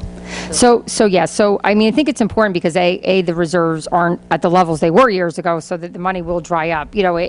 So I think the idea is that each year we're going to, we'll still use some when it's available, but we're starting to draw down our reliance on it and try to kind of get us closer to a tighter budget on the expenditure side, and then less reliance of needing to have the fund balance allocation. So I think the fact that we were able, that was one of the things that we understood going into this budget, that we needed to start lowering the appropriations from there to ensure that we have appropriate amount of fund balance, because as I had mentioned, it is going to be important when you're borrowing money. The part of the way you get a better rate is having a certain level of fund balance. And when you go and work with a financial advisor and you're going out into the bond market, that is one of the questions. And they it's kind of unfortunate because schools are not maybe the state isn't happy with the amount of fund balance you keep, but the financial institutions will hold it against you in terms of your bond rating. And we have a AA bond rating, and in order to keep that, we have to have our reserves at a certain level. And that will cost the taxpayers money. And it's a terrible push-pull with the state. Yeah. Because the state tells you, don't keep a lot of reserves, that means you're taxing too much, but then the financial institutions but then people we pay don't a wanna be higher working with you unless you have level enough of in interest. reserves. So We'll pay for it on the interest rate. right. So I mean, I think it's important to, and so certainly as we were thinking about, the fact that we are going to be looking to borrow a substantial amount of money, it's really important to have our reserves, and the fact that, I'm glad that we were able to kind of get to a place in our budget that we were able to fund everything we needed to fund, but also start, making sure we're maintaining some of those reserve balances. I do just want to raise one item that we did discuss in the Finance Committee as something to discuss about potentially adding into the budget, and that had to do with athletics. We talked about the idea of assistant coaches, and I think we were toying with a number around 30,000. And the reason we were saying how we may have a greater need next year is suddenly we have an awful lot of kids who are going to be playing football, and I think our basketball numbers are starting to burst. So there is a safety concern, how do you properly do it? So we talked about the idea, since we have, I think, 200,000 plus of cap room, did we want to take about 30 and put it in, should we be needing those resources? Yeah, and so it was, yes, to your point, interestingly, it goes in waves, and we're also seeing a very high level of participation in our modified sports programs. And what occurred this spring was that, which is a great thing, that we had an unbelievable high number of students participating in modified boys tennis, and we had a bunch of people, a lot of girls came out for our modified softball team. So as the board is aware, and maybe at a future board meeting, maybe good just to have Jesse kind of do a presentation of some thoughts around it. With the modified sports programs, we have a no-cut policy. So that also requires, though, that we also want to make sure that the kids are safe and that they have enough coaches to just even make sure that nobody gets hurt. Beyond learning the sport would be, the ideal, but just in terms of their personal safety, that requires us to at times add coaches, which we hadn't initially planned for. I guess part of the conversation that we were having was that we had a couple of that a couple times that happened in the fall, and a couple times in the spring. So if in fact we were going to continue to, not have a cut policy at the modified level and continue to do all the offerings we do, which is great, that will require us to either have to consider, right now we don't have that additional money built in I mean, it could happen next year. So either you have to go in and say, well, we'll just take it from a contingency and like really pull it down, or we may have to have a conversation about, do we have a more robust intramural program and try to like scale back on the modified. So, I mean, it's kind of, depends on what you're thinking. Along those lines, and addressing Lisa's suggestion or possibility of adding $30,000 to this budget, I think where we left it in finance and where I come out on this topic is I think it's important that Jesse come in and present sort of the entire picture to the entire Board of Education, and ideally make a recommendation as he sees in the best interest of student athletes and in the best interest of financial sustainability. Because one thing that always happens is with the growth of athletics, when budgets get tight and community advisory boards take it upon themselves to look for places to cut, in the past, athletics has been targeted. So I think it's a very important discussion.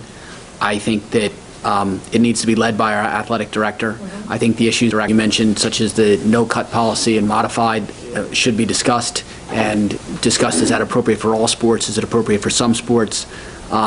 The sports that may or may not need paid assistant coaches, depending on the availability of support in the community versus lack of support in the community, specialized knowledge.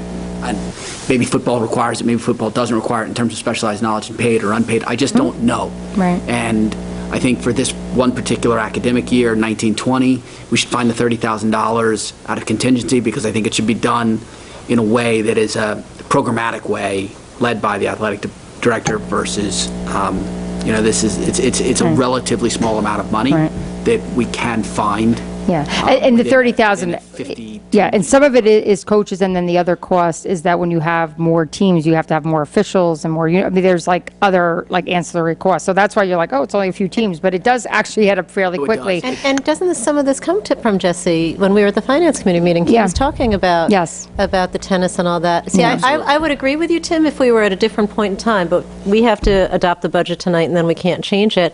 And, I don't know if you recall, if you were at the meeting last June, I think it was sometime towards last spring, when we were talking about cutting some assistant coaches. Absolutely. And we had an overflow here. And we had a ton of people come out. Yeah, and I think I'm sorry, Tim, I was speaking. Thank you. And I also think the fact that we have more kids involved in sports is great, because we've seen those stress numbers, those mental health numbers deteriorate. I can repeat them again, but Laura Sullivan, I think, scared the bejesus out of all of us last year when she talked about 400 kids going there. I think 74 of them in 1 month just for mental health reasons. And that meant serious. That meant anxiety. That meant cutting. That meant suicidal ideations. Athletics is a great way to combat stress. So I have a comfort level putting the money in. We have it if we need it. If not, I know there are always needs that come up. But I think in light of what Jesse said, that especially with the tennis, they were struggling without enough coaches. I think it's a great use of our money. Listen, I think spending money, my own personal opinion, as someone that actively participates in sports, and sports has been an important part of my entire life from the day I have cognizant memories. I think it's a decision that the whole board needs to make with the benefit of a comprehensive presentation on our athletics program from the athletic director. That's my only point. We don't have the time for it. I think have to decide tonight. Well, I don't think $30,000 out of contingency is going to make or break a $52 million budget. So, and I think making, we've sort of continued to just fund athletics in a way of like last year, and it was early summer, the issue that started with assistant coaches as Tony attempted to drive Schedule B reductions and reduce budget expenses there, and that turned into, essentially a very significant community response. It's April. We have 2 full months left in the academic year. Jesse's here, and we can start the discussion in a You're saying we should comprehensive way. vote to put it in the budget? No, I'm saying we should fund, what came out of finance is two needs, right? Softball and tennis. Yep. Two very specific needs for the 18. And, well, yeah, they were saying that the football numbers are way, like, they probably have to, I think there's a preliminary question here. Sure. We keep talking about contingency. We're not allowed by law to put in a line for like, what is this contingency? No, but- You're talking about finding it from some other line. correct. Right? And when I say contingency, that means that there's some, where the contingency really comes from is that we had a little bit, like, when we talk about health insurance, like, if we have a little contingency in knowing that there's changes in that, and if those changes don't happen, or if somebody doesn't need a like, that's where you get it. Contingency is not something you can count on. No, you don't, yeah. It means, either something has to come in less than we expect. Right. Or we have to say, oh, sorry, we budgeted X. Like, we're doing hiring now, so obviously everyone, Can I just, A guarantee. can I just check in? So there's this $30,000 potential line item that's out there. Are there other things, as we look at passing this budget tonight? I mean, let's come back to that, and we can talk about that if that's the only thing that's different from what's presented right now. But are there other things that anyone's got thoughts on?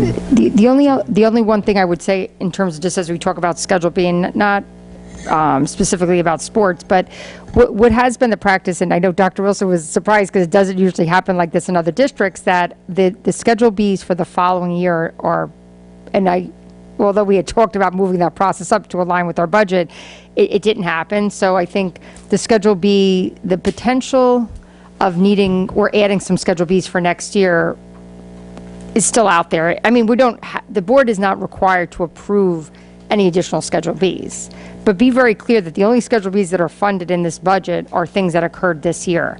So if the union maybe we have a couple, maybe there's somebody here who has an idea too of some things we should be doing. I don't know. I know there's going to be more. So there could be more. And the reason we ended up in the space last year is we were trying to kind of get into the habit of not just pulling out of areas where we did, I mean, let's face it, we had the money for the 2 assistant coaches, and to people's point, they were saying, well, if we would have known about that, we may not have voted for the budget. So I think that's why we backed it up a bit. But I guess the one thing I just want to be clear with the board, and especially in light of there will be a new superintendent here, there won't be an ability, I mean, the coaches, because we don't have a cut policy, we just have to keep, the idea that there may be some additional expense. But if the union comes and they have like $25,000 or $30,000 worth of great new ideas, that has to come, like, that cannot be, we can't just continue like to operate, because we may need to hire an aide or two there. And again, there is like a little bit of buffer there, because what happens is you plan for certain staff to come and some don't come back, you hire people at a little, there's not like, there's not as much, there's a little bit of buffer in the health insurance, what I would say little, there was maybe 0.5% that with the initial number they had given us, and it's, maybe it'd be 1/4 or 0.5% less, so that's where you pick up a little bit of money. Yeah, that's my understanding is that there's buffer. There is There's not buffer, a- but I guess we've already, the one thing I think we just want to remind ourselves of what we're thinking, where the buffer may be needed. We talked about if we did need an additional teacher assistant, that we would do it. So, I mean, there's only so much buffer, so I think I just want to be, to Lisa's point, just be clear that these are things that, I mean, if we were saying, okay, well, maybe we'll handle the sports, yeah, sure. But then if the Schedule B list comes and you're like, oh, that sounds great, it's like, we can't. You know what I mean? Like, not especially if we have to think about potentially. I want to make sure we keep going with the list of possibilities. Yeah. So we've got this 30 grand for sports or whatever, some number. We've got the Schedule B, some number. Yeah, let's just call that 15. I mean, I don't think it's huge, but it could be somewhere in that range. Then. And so so those aside, if we could resolve those, how does everyone else feel about the budget currently as it exists? I'm fine, yeah. Yeah, I think we've managed to. And then the other thing, I mean, not that I'm trying to keep throwing a damper on it, because I just want to just remind us of a couple like open item, like kind of open items. If in fact the assistant superintendent that you choose to hire, makes a higher salary than what's in this budget, which is $170,000, which was based upon a director position. So after the board decided to bump it up, I didn't, like, at one point I figured if you needed a couple 20, whatever you're going to end up needing, there is a little buffer, but I'm saying again, we need buffer for that. We need buffer, so I just want to The potential buffer items we have are a curriculum person who costs more than's budgeted, an additional aide if it doesn't seem to be working out next year. Yeah. So those are known potential things Yes. that may take from whatever buffers are Yep. out there. Okay. I just want to make sure we know all the buffers. Maureen, what do you think that buffer is going to be for that? Because we talked about how we wanted someone with more experience in the job, which is why we bumped it up to assistant soup. Well, I mean, I guess, and that would come with higher compensation. Yeah. So what do you think? If we look at, I'm just using the range and what we know is in Westchester, I would say an assistant superintendent for CNI, depending on their experience, is anywhere between 185 to 205 or 210. I mean, I guess it could be higher, but depending upon like someone with a certain level of experience, I think that would be safely somewhere. I think you have to expect to spend, at the minimum 185, unless somebody's coming from another, I don't know, somewhere else, but way upstate. Yeah, way upstate or something. And the teaching assistant Right. And again, that's a high. Well, no, but that's assuming like a family benefit plan, because it's hard to know when you hire somebody what their needs are. For it then, Excuse if me? you're saying the minimum is going to be 185 Right. and we So only we have just- 170. Yeah, I'm not trying to like make you go drastic. I'm just reminding everyone that if we could live within this budget spending plan, but if there was a Schedule B, if there is a code, like, we just have to be very mindful. We have a couple other things that we know are also on the horizon that we may need some dollars for. There could always be the unexpected, not unexpected, you have children who move into district that may have certain needs that we're going to have to address. Do I feel that our busing numbers will be better next year? Yeah, I mean, there's some hope on the other side of the equation too. I don't want to make it all like doom and gloom, but I just think let's just make sure that we're all aware of those couple, like, maybe things that are kind of open items in terms of like. Let me So ask you. Sorry. Go ahead. Oh, thanks, Go Tim. ahead. So in just planning, shouldn't we, on our budget line item, have a higher number for that CI position?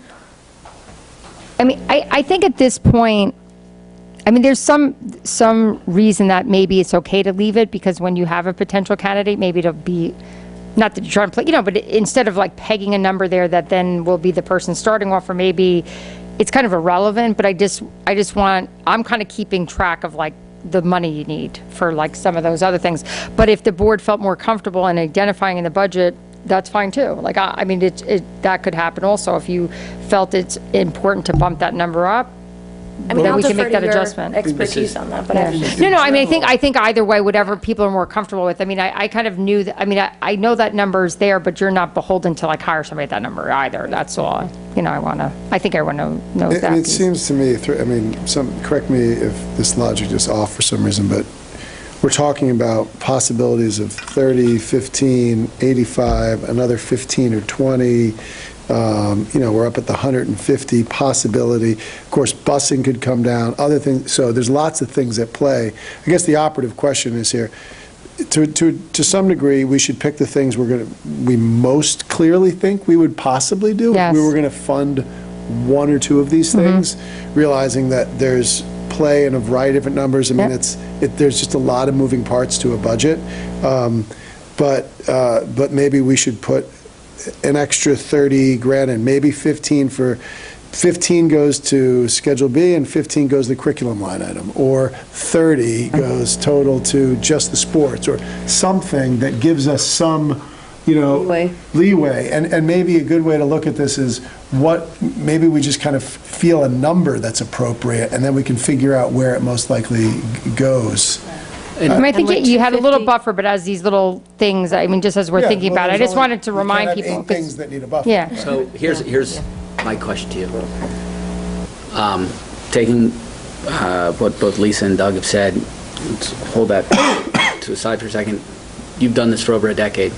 The buffer concept is a vague concept. I'm going to put it flat out there. With understanding the buffer that exists, and do you feel comfortable or uncomfortable? It's kind of a yes or no from personal experience, and forgive me for putting you on the spot, but this is a point where we're not overhauling the budget. Right. We're as a group that unless we're going to spend hours going into the nature of where buffer comes from and what levers need to be pushed and pulled, we're talking about 2 to 3% of the budget potentially not quote unquote going our way, and need $150,000 of things if everything went at coaches, assistant soup, teaching assistant, doable or not doable? Doable in a rational way. Anything is doable. It is, but those are like, so those are things we absolutely know are very likely to happen, right? Then there's the other things that happen, like kids move in, kids move in who need one-to-one aides, who may need a bus, who may need a program. I think that if it was 200,000, I'd say, well, no problem, be fine. I think the fact that we have a couple open items that we're going into this budget knowing about, and then, because obviously the idea of having a buffer is for those other things that occur that we have no idea that are So going. to Tim's question and what you're saying, it seems like we should be. We're just tighter this year, and I guess any time, especially, and I've been thinking this every time it happens, but you do have a new superintendent next year. I think you just want to be really fair about what you're setting them up for, and I think everyone could see that we're adding a ton of positions, but our overall increase, the fact that we tightened up our budget considerably, and we were fortunate, we've had some retirements that really helped. I mean, there was definitely a couple key things that helped us be able to, the busing, yeah, exactly. So there were a couple key items that allowed us to add close to 5 staff members, give everybody their raises, and only increase the budget to $720,000, and that meant, we're tight. Like, I think you could appreciate that if you look through the actuals and look at what I'm budgeting for next year, they're tighter. They're just tighter. So, and again, I don't think it's, I'm as we're just talking about those kind of things, like, well, we don't want to cut anybody. Like, then I'm like, okay, but you can't kind of have it both ways all the time. Like, we need to have buffer for real, again, the idea of that, I don't think we're going to do it, but what if you did need to break another section at Hillside? I mean, let's pretend we found the space somewhere. But if I looked, I know the board, and I did check with Amy about that first grade to the second grade next year, and right now, that number 2, that could go up a couple, and then, you couldn't necessarily I'm just saying that current third grade cohort that we've been eyeballing, we didn't put any money in the budget for an extra section. What if for some reason that did grow by 12 and you just felt very compelled to add a section there? You need money for that, so if you feel comfortable that you can hold the line and everything, I'm fine, this is fine, but just, we then, I think we have to understand that then we probably will have to say the union, I don't know if we should add any Schedule Bs this year, because we might need coaches. You're making a case that we should be adding money to the budget. Yeah, I am. I'm saying is, I think if we feel that we want to be able to, when the union comes, explore adding new Schedule Bs, if we're not sure that we're going to tell Jesse that with the increase in the enrollment in sports, that he's going to have to find cuts in his budget, then I think, I don't think you have to go to everything, but I think with the idea of either just addressing, to Doug's point, maybe if you want to think about the superintendent's salary, assistant superintendent's salary, and maybe those 2 line items, then I think everything else that happens, at least then we could kind of handle. Because I am thinking there's probably going to be a need for an aide here or there. There are things that come up. And I'll say, Maureen, you've been consistent in this. I come here from the finance committee. You've been talking that it's tight, and how it makes you nervous. Yeah, I'm always nervous, and then we have money, and then you're like, what were you so nervous about? But that, but I will say that this year, I think if you look at the actual numbers and just really do the math and think about what we're adding, I think you have to kind of understand that, like, we did sort of really, kind of get as tight as possible, and I looked at those numbers a lot, just like the health insurance numbers, just kind of going back over them. And we have a little bit of, I think the initial time I put them together, it was like nobody could change coverage in the first time I put it together. And then we said, well, let's give us a little flexibility, because like I think I mentioned to you, health insurance is based upon who takes health insurance this year. If somebody decides like they're 26 and they're 27 next year, they may need health insurance and we're not paying for it. So, there's changes every year that could go in either way, or people get married and they go on their spouse, so it can go in either direction, but typically if a spouse works in a non-government job, they will come onto this health insurance because it's better. So there's all those kind of things that happen too, but I think we can handle all that. I don't want to, but I think these other open items that if the board is thinking, yeah, we need to be able to offer an assistant superintendent a good salary, we want to be able to add Schedule Bs, then this is the time to do it. If you don't want to do it, then we do have to be serious about saying no to things. That's all.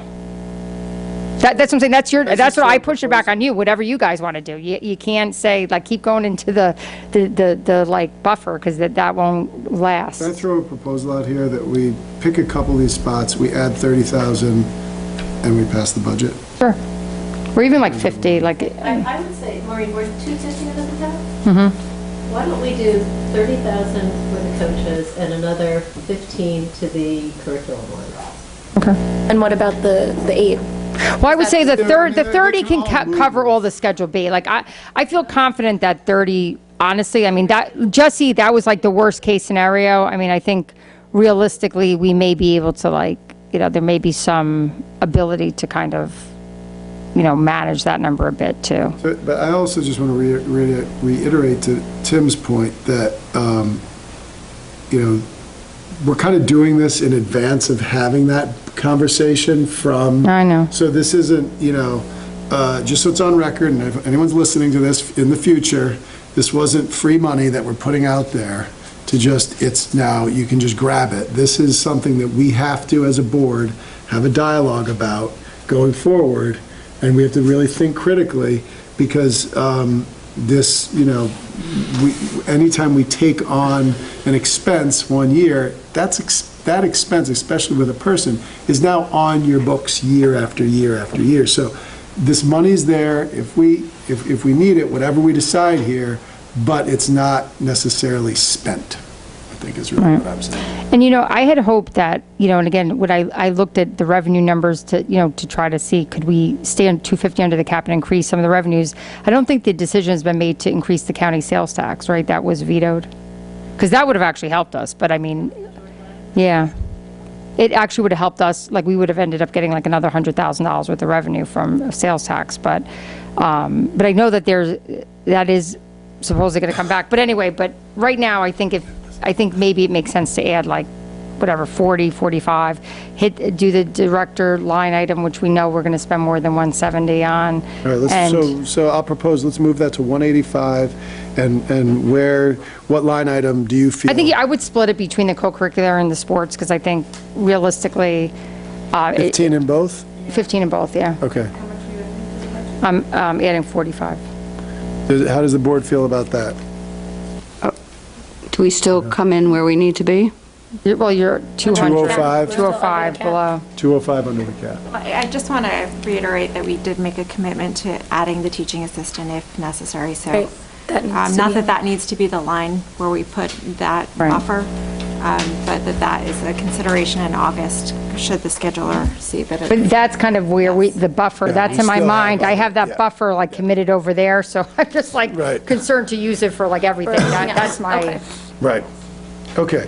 So with the addition of the $45,000 we've just outlined. But we don't have to be unanimous. I'm just asking if you're okay. Does anybody else want to make any comments about that before we move to a vote for this budget? Well, it's just, and just so everybody's clear, so this is, once we vote on it, this is the budget that we ask the public to vote on. We don't make Yes. any more changes. Correct. Yep. Explaining the budget. Yeah. Yeah, I mean, I'll make my comment. Listen, I think that the logic is reasonable. I think that this is not an amount of money that is the make or break for the community of Hastings. I don't support the change, but I think that this is a democratic process, and I think that the logic has been discussed. It is sound. I think that a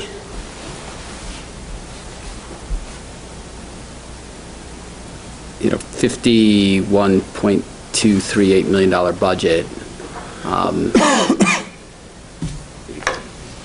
should be sufficient. I think that all of these things are, if we reach a point where we are having to make hard decisions to the teachers union about Schedule Bs, and it's the budgetary process that forces that discussion, that's the nature of You're right. of running administration or of running a school system. So that's simply my personal opinion. I don't think that and I think that the case that's being made around this table is equally compelling, and I don't think that we're talking about something that is a showstopper, deal breaker for Hastings, but I'm expressing my personal opinion on it. But like, again, I do think the fact that it may not happen with Charlie, may happen with Valerie, to have, like, I would feel badly that she'd have to come in and be like, no, we're not doing, I think also just her being new, we just want to make sure that as, like, small things that come up, that maybe means that it won't be like so, for like $5,000 or $10,000, that these will have to become huge deals. And furthermore, it stands to reason that, I think the whole process, as you've said, we've been tighter throughout this whole process. So we've ended up like several $100,000 tighter than we would have in maybe previous years to begin with, which we're talking about adding that $45,000 to also, which is another way of thinking about it. So. And the majority of our levy increase is really due to our pulling back revenue. So the actual budget to budget is still going to be at 1.5%. And again, you are adding close to like 6 positions to this budget. So I think the fact you're able to accomplish, like really, making sure that the needs of at Hillside and the ability to kind of create that ICT model, that's a K-5 is like great. Like you've done it, you're able to get like a lot done, but we're tight, and let's just make sure that if it doesn't become a coaching position that we end up having to sit here for, and make tough decisions, or Jesse to have to be put in that position without having an ability to come to you guys first. Right. Okay, so with the addition just discussed of the $45,000 to the current budget laid out here, do I have a motion to pass this budget and put it in front of the community for a vote? Moved. Have a second? Second. Okay, all in favor? Let's do a roll call since it's affecting the taxpayer. Okay. All right, Lauren Berman? Yes. Yes. Yes. Tim? No. Are you voting on the budget? Well, am I able to abstain? Right. I'm voting yes on this budget, the budget that arrived. He's voting no on the increase of 45,000. Okay. Jody? Yes. Yes. So there'll be an increase in 45. We'll change the advertisement of the budget in the paper to reflect a $45,000 increase to the taxpayer. Thank you. Okay. So Doug, I just want to ask about, and this is just, so we have a month till the budget vote, literally a month from today, I think. So we'll be sending out a Hastings Happenings, and we'll be making sure that we get this out there in a way that people are clear about and understand. And, this is the only budget that we get to vote on, that people get to vote on. And so it's often a place where people feel like they can at least exert some control over what's going to happen to their pocketbook. So I think it's really important that we are very clear about the budget and get information out there and people not feel like they didn't hear about it. Yeah, I think the newsletter, that seems to, be a very effective way in terms of like really laying out the budget, and certainly it goes to the entire community, it goes to the not entire just the school community. Yeah, we send it to the entire community, as well as we also put extra copies at the library and the community center. But certainly if anyone was interested in having us come to a meeting and present the budget, we could do that as well. Sometimes we'll do a few extra, if anybody's like interested in that. Okay. Okay, so I want to keep moving here. I don't, Charlie, we've got 3C. Do we have to vote on the budget itself? No, we just voted. Can we just do that? We just voted on She just did a roll call vote. I thought that was on the 45,000 increase, because Tim voted no. No, that was on the budget, including the 45,000 increase. So I support the initial budget. So I am in support of this particular budget, and to the extent that the majority would like to see an increase, the majority rules and the increase will go out. So that's just to be clear. The amount of the budget. So It's a no vote. It's a no vote on the budget. Okay, so then the board supports the vote, supports the budget. 5 to 1. 5 to 1. Okay, so Charlie, beyond what you shared in the announcements, is there any further on the assistant superintendent update? That's 3C here. Are you? No, 3C is fundamentally, as I had mentioned, that we have had some additional recommendations on other people to interview, and the screening committee will be doing that, in the process of doing that, as soon as we can get those lined up. It may take us a couple of weeks, but we certainly think it's important that we look at any prospects.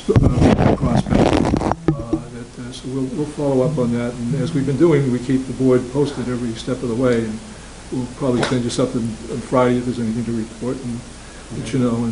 But listen, I think already we have, we started off with 120, we got it down to, at one point, we had interviewed 20, that is, we had 120 resumes, we got down to 20 where we thought were worth interviewing. We then added to that number, a few more that were in the process of an interview. And then, in addition to that, if you go back to the original group, I had sent to you just the other week, the board got resumes, and I think at that point we were down to like a choice of 8 people. We've taken that down to a choice of possibly 2 people, and I think that the 2 people that we think we have still in the running from the original group are really quality candidates, and we're told that we've got some other prospects that are quality candidates. So, we're going to have, in the course of the next week or two, as soon as we get everybody under consideration here to present, we're going to have, 3 or 4 really quality candidates. And then it's a matter of bringing it to the board as a whole, and also include some more of our school and community input to help with those final decisions. Mm-hmm. And all the while, I should mention that Valerie, our new superintendent, has been kept informed and indeed has spent a lot of time out there, and will on a phone call come over and interview people or whatever it takes to help with the decision-making process, okay, which I think is very important, and she very much appreciates. That's great. Okay. So more to come with that as the process moves forward. Thank you for that report. So 3D, legal services retainer. So just to bring the board back up to speed here, this is something that was given to us. You'll see in a document that Maureen has put together kind of all the documentation on this topic. Just see here. So essentially, we got a request from Keenan Bean to look at how we were paying them this year, primarily because the way that our contract is written with them is $35,000 for essentially a bucket of, it's a retainer, right? It's implied, correct me if I'm not reading this right, but it's implied that comes in around $200. And that's 200 hours. Excuse me, 200 hours. Mm-hmm. And that we have historically, we've been up, we've been down. If you look at the last 5 years and you average across the last 5 years, I think we average 196 hours across the last 5 years. So one year we were at 122, another year we were at 272, and then every other year we hovered right around 200. This year, for a variety of reasons, just up through March, the end of March, we were already at 306. If you kind of project out, it's probably going to put us at the 400-hour mark. Mm-hmm. So we've almost doubled the amount, which is far beyond what we've done in previous years. Essentially, the letter that you see in board docs and that they've written to us essentially says, that's, and I don't think they put a number in this, but I know professional services firms often kind of give or take 10%, 15% on an hourly retainer, and we're not going to make a big fuss about it. But this one, they felt really was going above that. So I think the question, it seems to me like the way that our contract is written is we could say, well, So we could say no, and I wanted to say no. that in the memo, I don't know, when I say like Right. these are options, obviously that's an option Right. too, just to say. So one option, so there's a few options we have. So the request from Keenan Bean is, can you pay us above and beyond 200 $175 an hour. And essentially, they're saying that's a break, because normally when we go over the 200, it's $225 an hour. So we'll give you a break on those extra 200 hours. If you project out an extra 200 hours, I mean, you're up in the $30,000 range extra, right? So it takes our $35,000 retainer, turns it into a $60,000 to $70,000 retainer. So there's a few options on the table. One is we're not paying anything, and that's it. Another, and there's implications for all these, right? Another is, okay, we'll go with your suggestion, and there's 30,000 or 35,000, and then there's something in between. So one of the things that I'll throw out there as what one of those in-between options could be is, so one of the things that happened was there was a special investigation this year which required a lot of hours. It required, as I believe Stephanie and Maureen went back and actually counted for those hours, 80 hours of time. And that's something that's above and beyond what is It was a traditional. little bit higher than that, but I just Rounded 80 hours. yeah. So for the sake of this conversation, it was around 80 hours. And so, that, if you subtract that from 400 hours, you're still at like 320. So we're still over quite a bit. So that would put the number not at zero, not at 30, 35,000, but it put it at 14,000. What is the benefit of paying? I think, so my personal opinion, and this is what I'm going to throw out there for so those are three general options, and then there's probably multiple other options in the middle between 0 and 35. But that's just kind of three to throw out there. I have some opinions on it, but I'll stop there and just leave it at that framing and see what board members, Can I just ask a question, Doug? Can you just explain one more time where you got that 200-hour mark as what the retainer fee usually goes for 200 hours? Like, that's not in our contract anywhere, right? No, where is that from?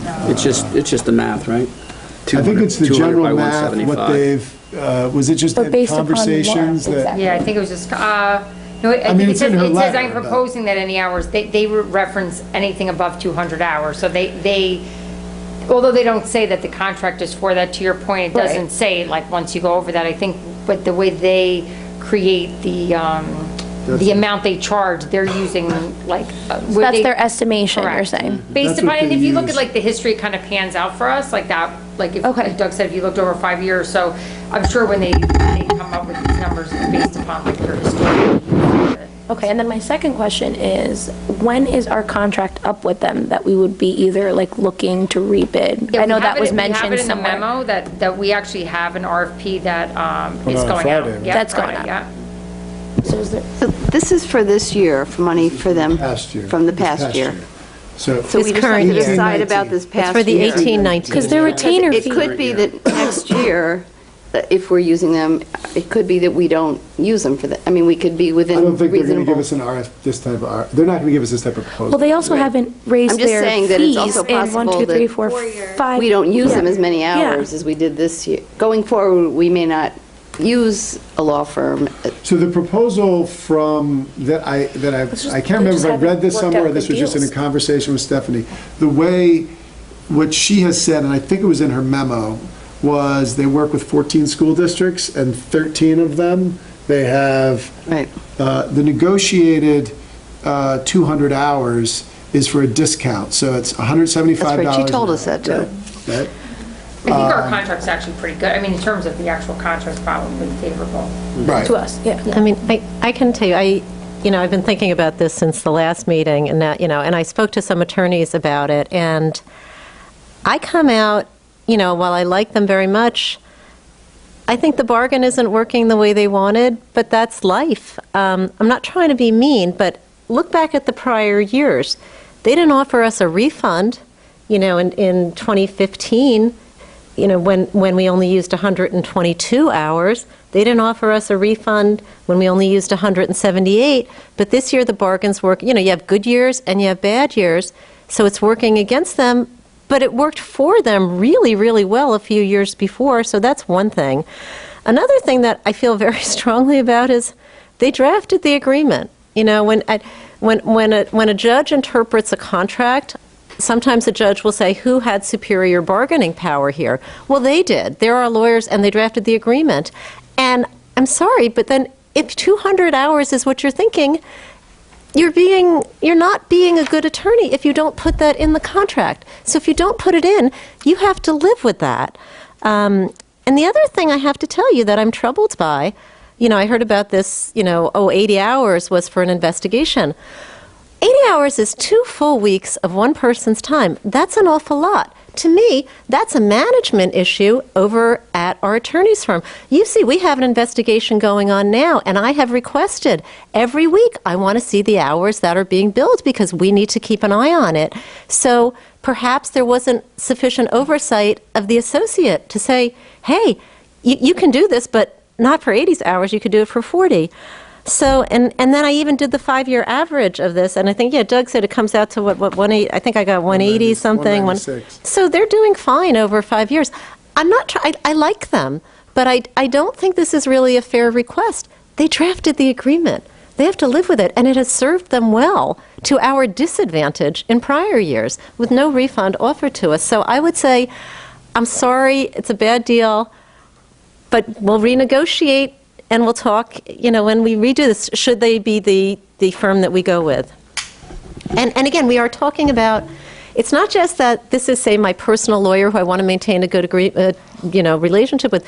We're talking about taxpayer dollars for something that we don't have to pay 1 cent. So that's where I come out. And just to clarify, and I think you raise a legitimate point. But when you look at the last 5 years, the average is 200. So they were up, they were down. There's not, I think it's a tough story. Including this year? No, not including this year. The hours, right. So the hours were hovering around 200, and their hourly rate, which is what I did, I think came out to be like 180 something. So they're It's like up to 175. 175. They're doing well over 5 years.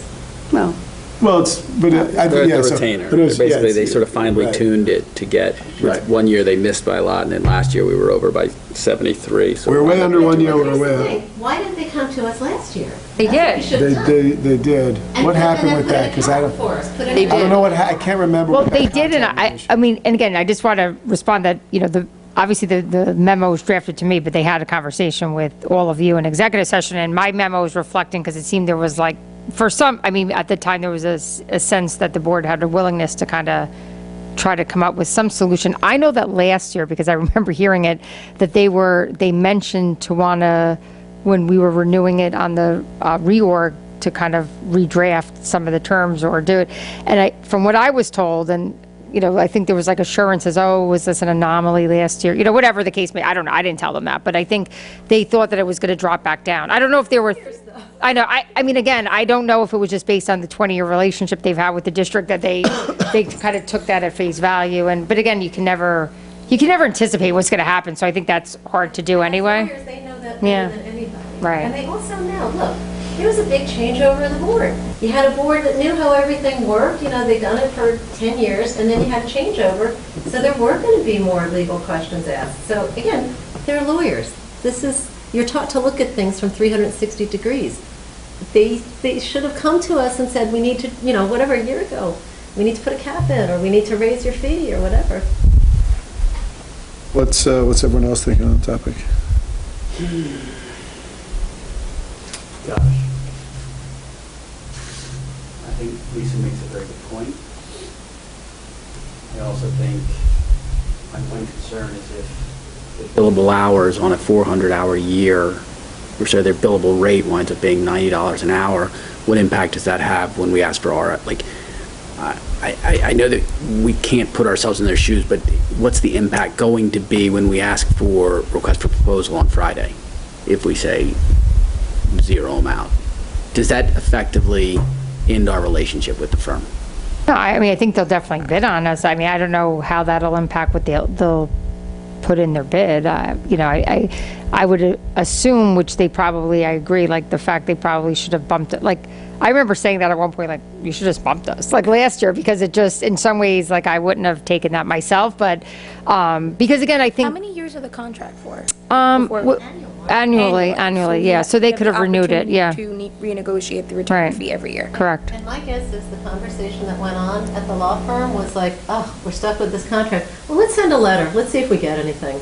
And they probably thought, I think they think they're lucky if they do, and if they don't, it's what they expected. It's a bit of a windfall if they get it. They are, I mean, the one thing I do think, I think the fact of the matter is we do have a very good contract with them, and we do get a lot of services with them, and hopefully if you decide not to do anything, which is obviously a choice, and I understand why that may be the reason, what you need to do, but it may result, we may pay more in the future, but that could happen anyway. Even if we pay this, that could happen. So I think that you have no assurances. I mean, because we gave them this year, that's certainly still not covering their costs, so that doesn't mean that they still wouldn't bump us. It's just more about the professional relationship, and I mean, I think we could all agree that they do a lot. They've done a lot for us, and they do a lot for us. A way that we could offer them something as. Well, that's what this memo, I was trying to kind of, when we started to investigate how the money was spent this year, and I think the one thing, and I remember speaking to this about Stephanie, I said, oh, you know, in this particular situation, because there was a possibility it was going to end up in litigation, could that, you know, was there a reason that you hadn't billed those hours under that? Because there are things that you don't end up going into full litigation, but that could potentially end you in litigation. And she said there are times that investigations such as the one they conducted would fall under that, you know, without, like, thinking that that's the direction, because there was a time we thought that was the direction. Outside of the retainer. Right. Correct. I think if the direction, so I guess that's where, in that particular case, because I was trying to clarify, if that ended up in litigation, not a settlement, that would have been litigation hours. Just one other 80 point. hours, though? I don't know. Potentially, I guess they could have.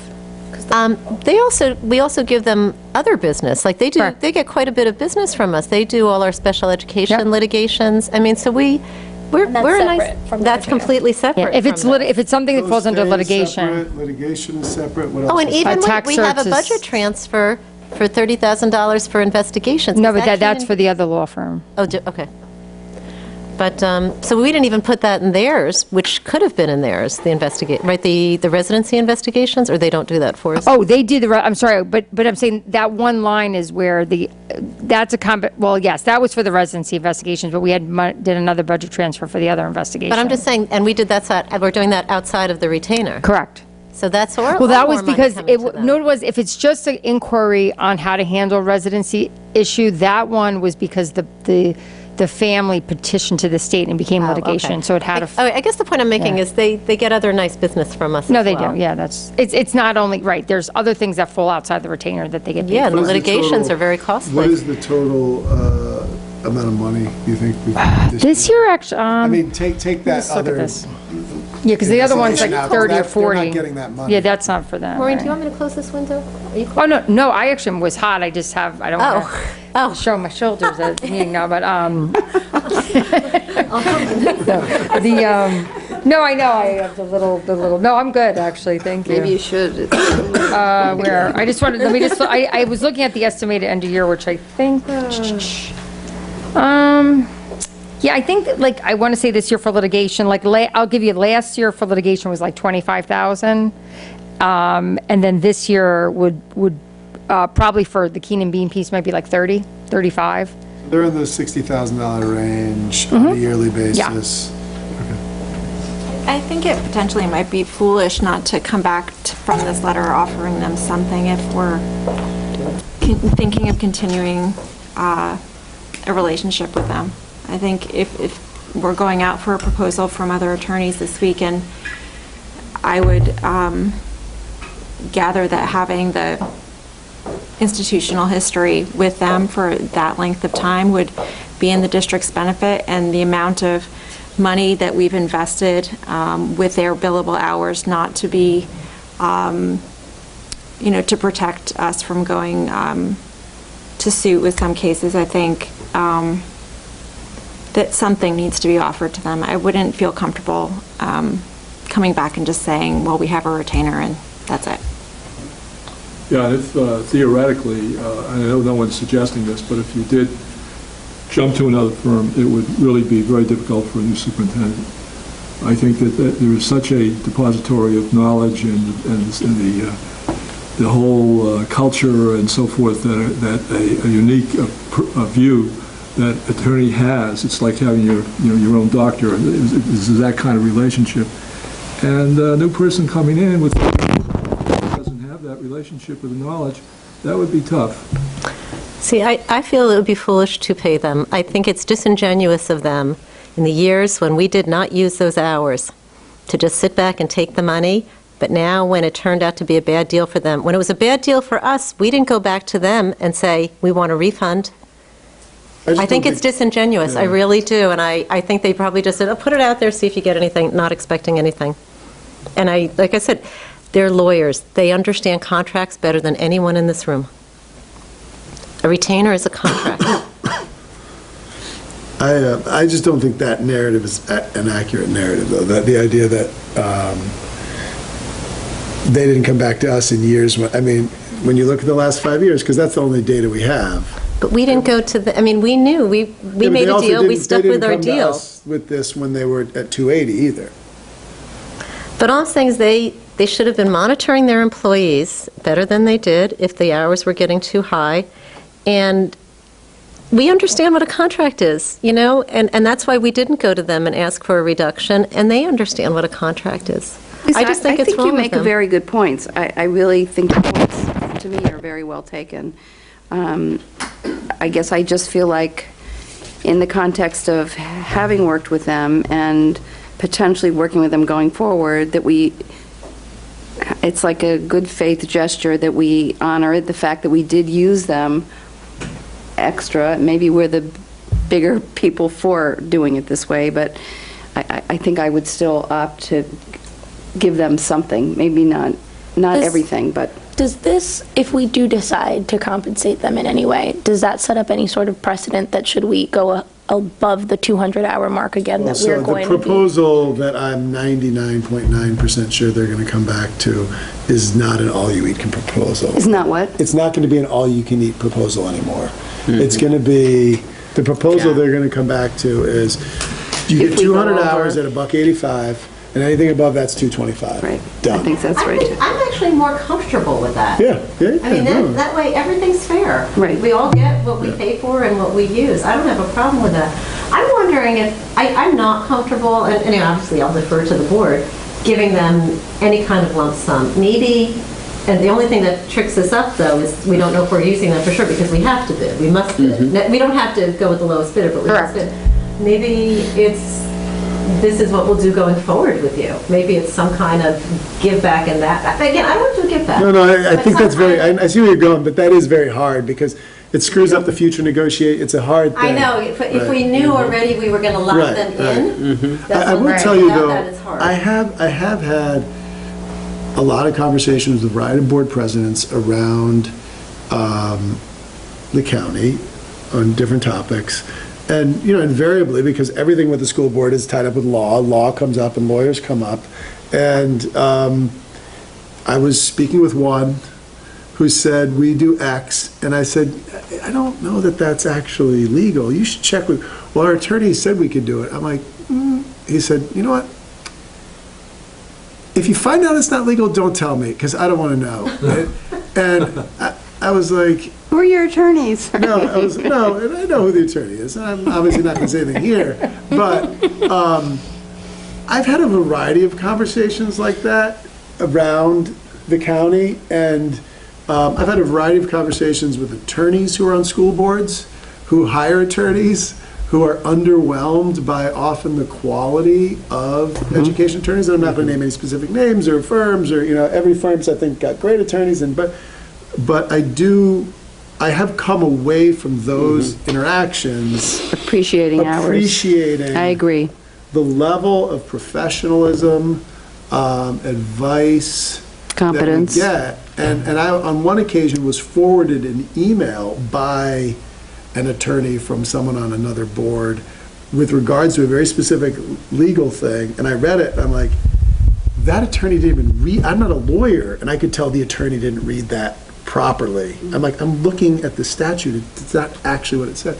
So all I'm saying is, I think there's value, and it's certainly not 30,000, but I think there's value in at least making a nod as a token of appreciation, because in my estimation, I mean, I'm in professional services. There's like, you go over a medium amount, but I've never been in a situation where the expectation based on historical work together has been X and it's come out as 2X. I mean, that's a big difference, and it's one you could argue, for whatever reason, wasn't seen, right? So even if we just said, look, the deal's a deal, we really value your relationship, and we're willing to offer you a nominal amount to just say, we appreciate the professionalism, what you've done for us, and that's $5,000 or something like that. I would be, you know, whatever it is, 5,000, 10,000, whatever you feel comfortable with. My personal opinion is to do that, realizing we are full well in our rights, as Lisa points out, to say. I have one question, and this is the irony of this whole thing. It's a legal question.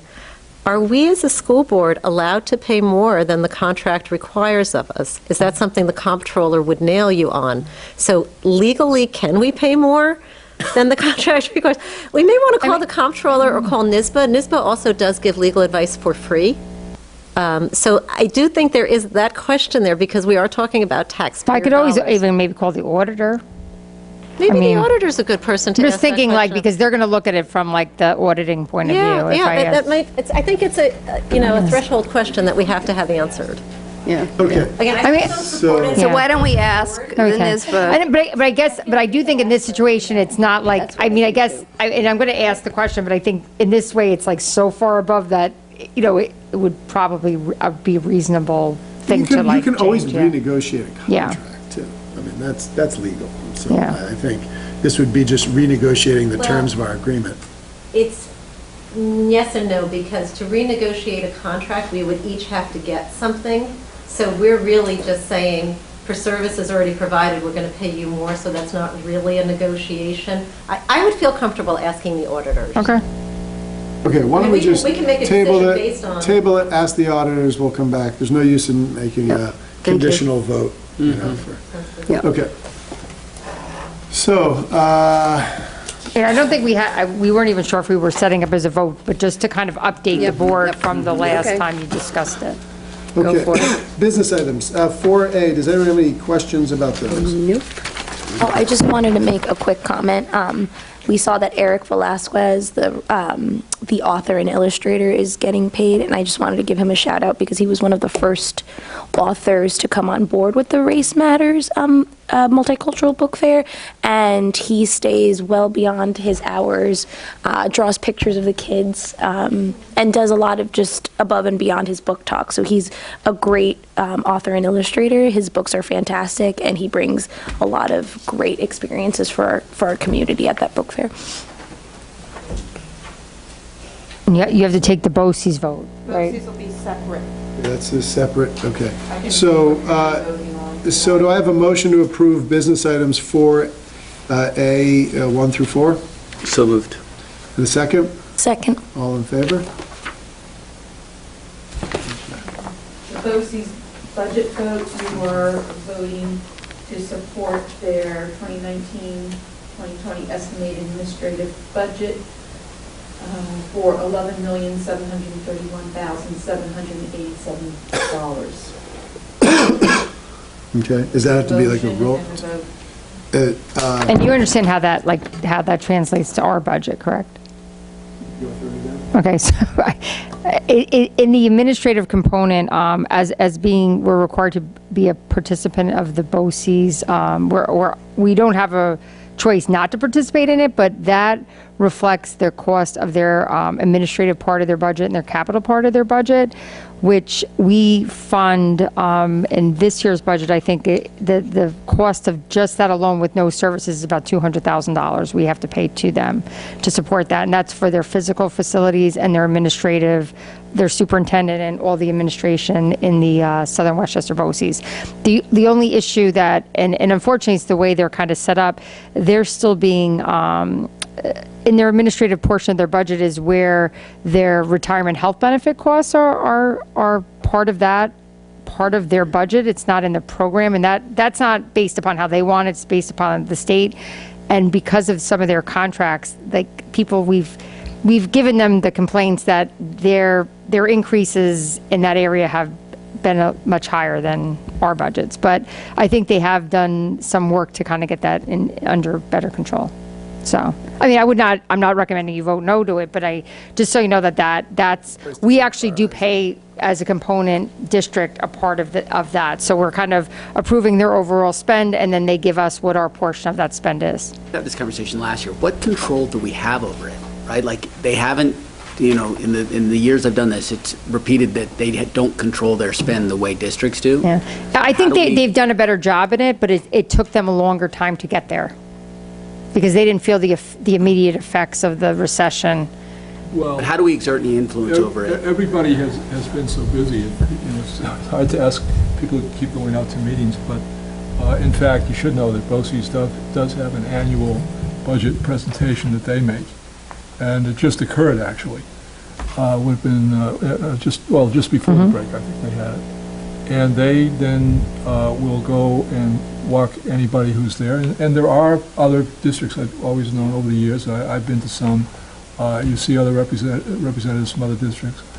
And they go through line by line, and they explain, like, similar to this kind of conversation. Only the audience are representatives from the different districts.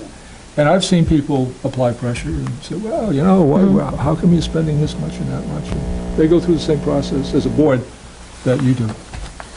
I mean, I think it's just a constant process, and I think it's like I go with my counterparts, we go to meetings, and the assistant superintendent from BOCES presents this budget to us, and we do give the feedback at that point, and they hear us, and I do think it took them a little bit longer to address some of their contracts, but they also felt as though they had a hard time retaining staff, so they were struggling with how to, like, not, to get those givebacks when they, just because the nature of working for BOCES isn't, as you may be put in different districts every year. So I think they've moved in a better direction. I definitely see that. They've made some cost savings, and we'll just continue, like Charlie said, go to meetings and apply pressure. But I would say that the years when they weren't, some districts, I think even one year we voted no. Just, again, it didn't mean anything other than just a few districts kind of decided to do it to kind of just say to them, come on, guys, like, you have to rein in some of the spending. Yeah, I would echo that. That's a really good point. And I think it was probably at the time of the it was about 2009 or 10. It was a couple years after said, it. hey, you got to start tightening your belts, because you're asking us to pay this, and we find it very hard to pass that on to the voter. And they did become much more frugal. But remember this, BOCES in principle was formed because it is an economical way to share services. Absolutely, and I agree with the model, for sure. And you do have that, and a lot of programs you have access to that as an individual district you would ill afford, and you're also getting the state reimbursement, which is major. Yep. No, I mean, I think BOCES, and certainly over the last few years, they have certainly worked in areas that really benefit us in terms of being a small district. I mean, the technology, there's a lot of things we do get from them that are absolutely worthwhile, and I think they've done a better job, and they're even building up their programming on the educational side. So, etching on the glass that you hate. Oh, you heard me. I know. I was gonna say that was my main gripe, because when I went to their new building, and they're actually right next to our auditors, they're on Mamaroneck Avenue. They moved digs. They used to be in this, like, kind of terrible buildings in Elmsford. And they were like, oh, we're moving to Mamaroneck Avenue. And I'm like, oh, are you? So when we went over there, all their doors have these beautiful BOCES Southern Westchester etching in the door. And I'm like, you had to do the etching. I'm like, how much are we paying for that? They like, literally, people at BOCES know. They think it's funny. Like, they repeat the story that I say. They, like, when I come there, they're like, oh, you're going to bust our chops about the etching? I'm like, maybe. Yeah. Right. Yeah. It was just kind of one of those things. For you. No, I mean, listen, it's a it made sense, but I mean, I thought that was a little, I mean, it's a very luxurious building for a BOCES. But again, it's went off the other side. But we did get- They bought a building that was a good price at the time, rehabbed it, they had their own staff. But they to rented do it. a lot of the Yeah. work. Oh, they rent that building. Are they renting it? Yeah, it's a lease. Well, they rehabbed it nonetheless Yeah. to their suitability. Yeah. Okay, so so, Need a motion and then roll call. So moved. motion to, can we do both together? They have to be separate. Separate for the board. Okay, do I have a motion to pass the BOCES budget? Second. Okay, all in favor? No, roll call. Yes. Tim? Yes. Jody? Yep. Manisha? Yes. Then the other thing is there are 3 people looking to fill 3 seats. Catherine Draper, Lynn Fraser McBride, and Robert Johnson. So I need to know if you will approve those 3 as the members of the Board of Cooperative Educational Services. So, No. So moved. okay, so do I have a motion to pass the BOCES trustees? So moved. Second? Okay, all in favor? Okay. Okay, 4B, placement of, placement under services for CPSC and CSC. Do I have a motion to pass these placements? So moved. And a second? Second. All in favor? Okay. Let's see, what do we have here? Just A. 5A, we've got 4 personnel appointments. Does anyone have any questions about those? I just want to point out in a nice way, it's really lovely to see 2 of our retired personnel come back as substitutes. So- And on top of it, they're going to be going on a school trip, which makes it even doubly, we doubly appreciate it. They're going, I think, on the 8th Which grade. Joanne McGrath? Either 7th. I was wondering the same thing. I mean, the science. Oh, she was my teacher. She's amazing. She's amazing. As so is Pretty sure it's Elena. the, wait, I don't know. you know what? I'm pretty sure it's the science, but now I'm thinking because of the fact it's with Elaine, it may be the English. English. Oh. I'll clarify that. I know there was 2 Joanne McGraths in the middle school. For those of you who didn't know.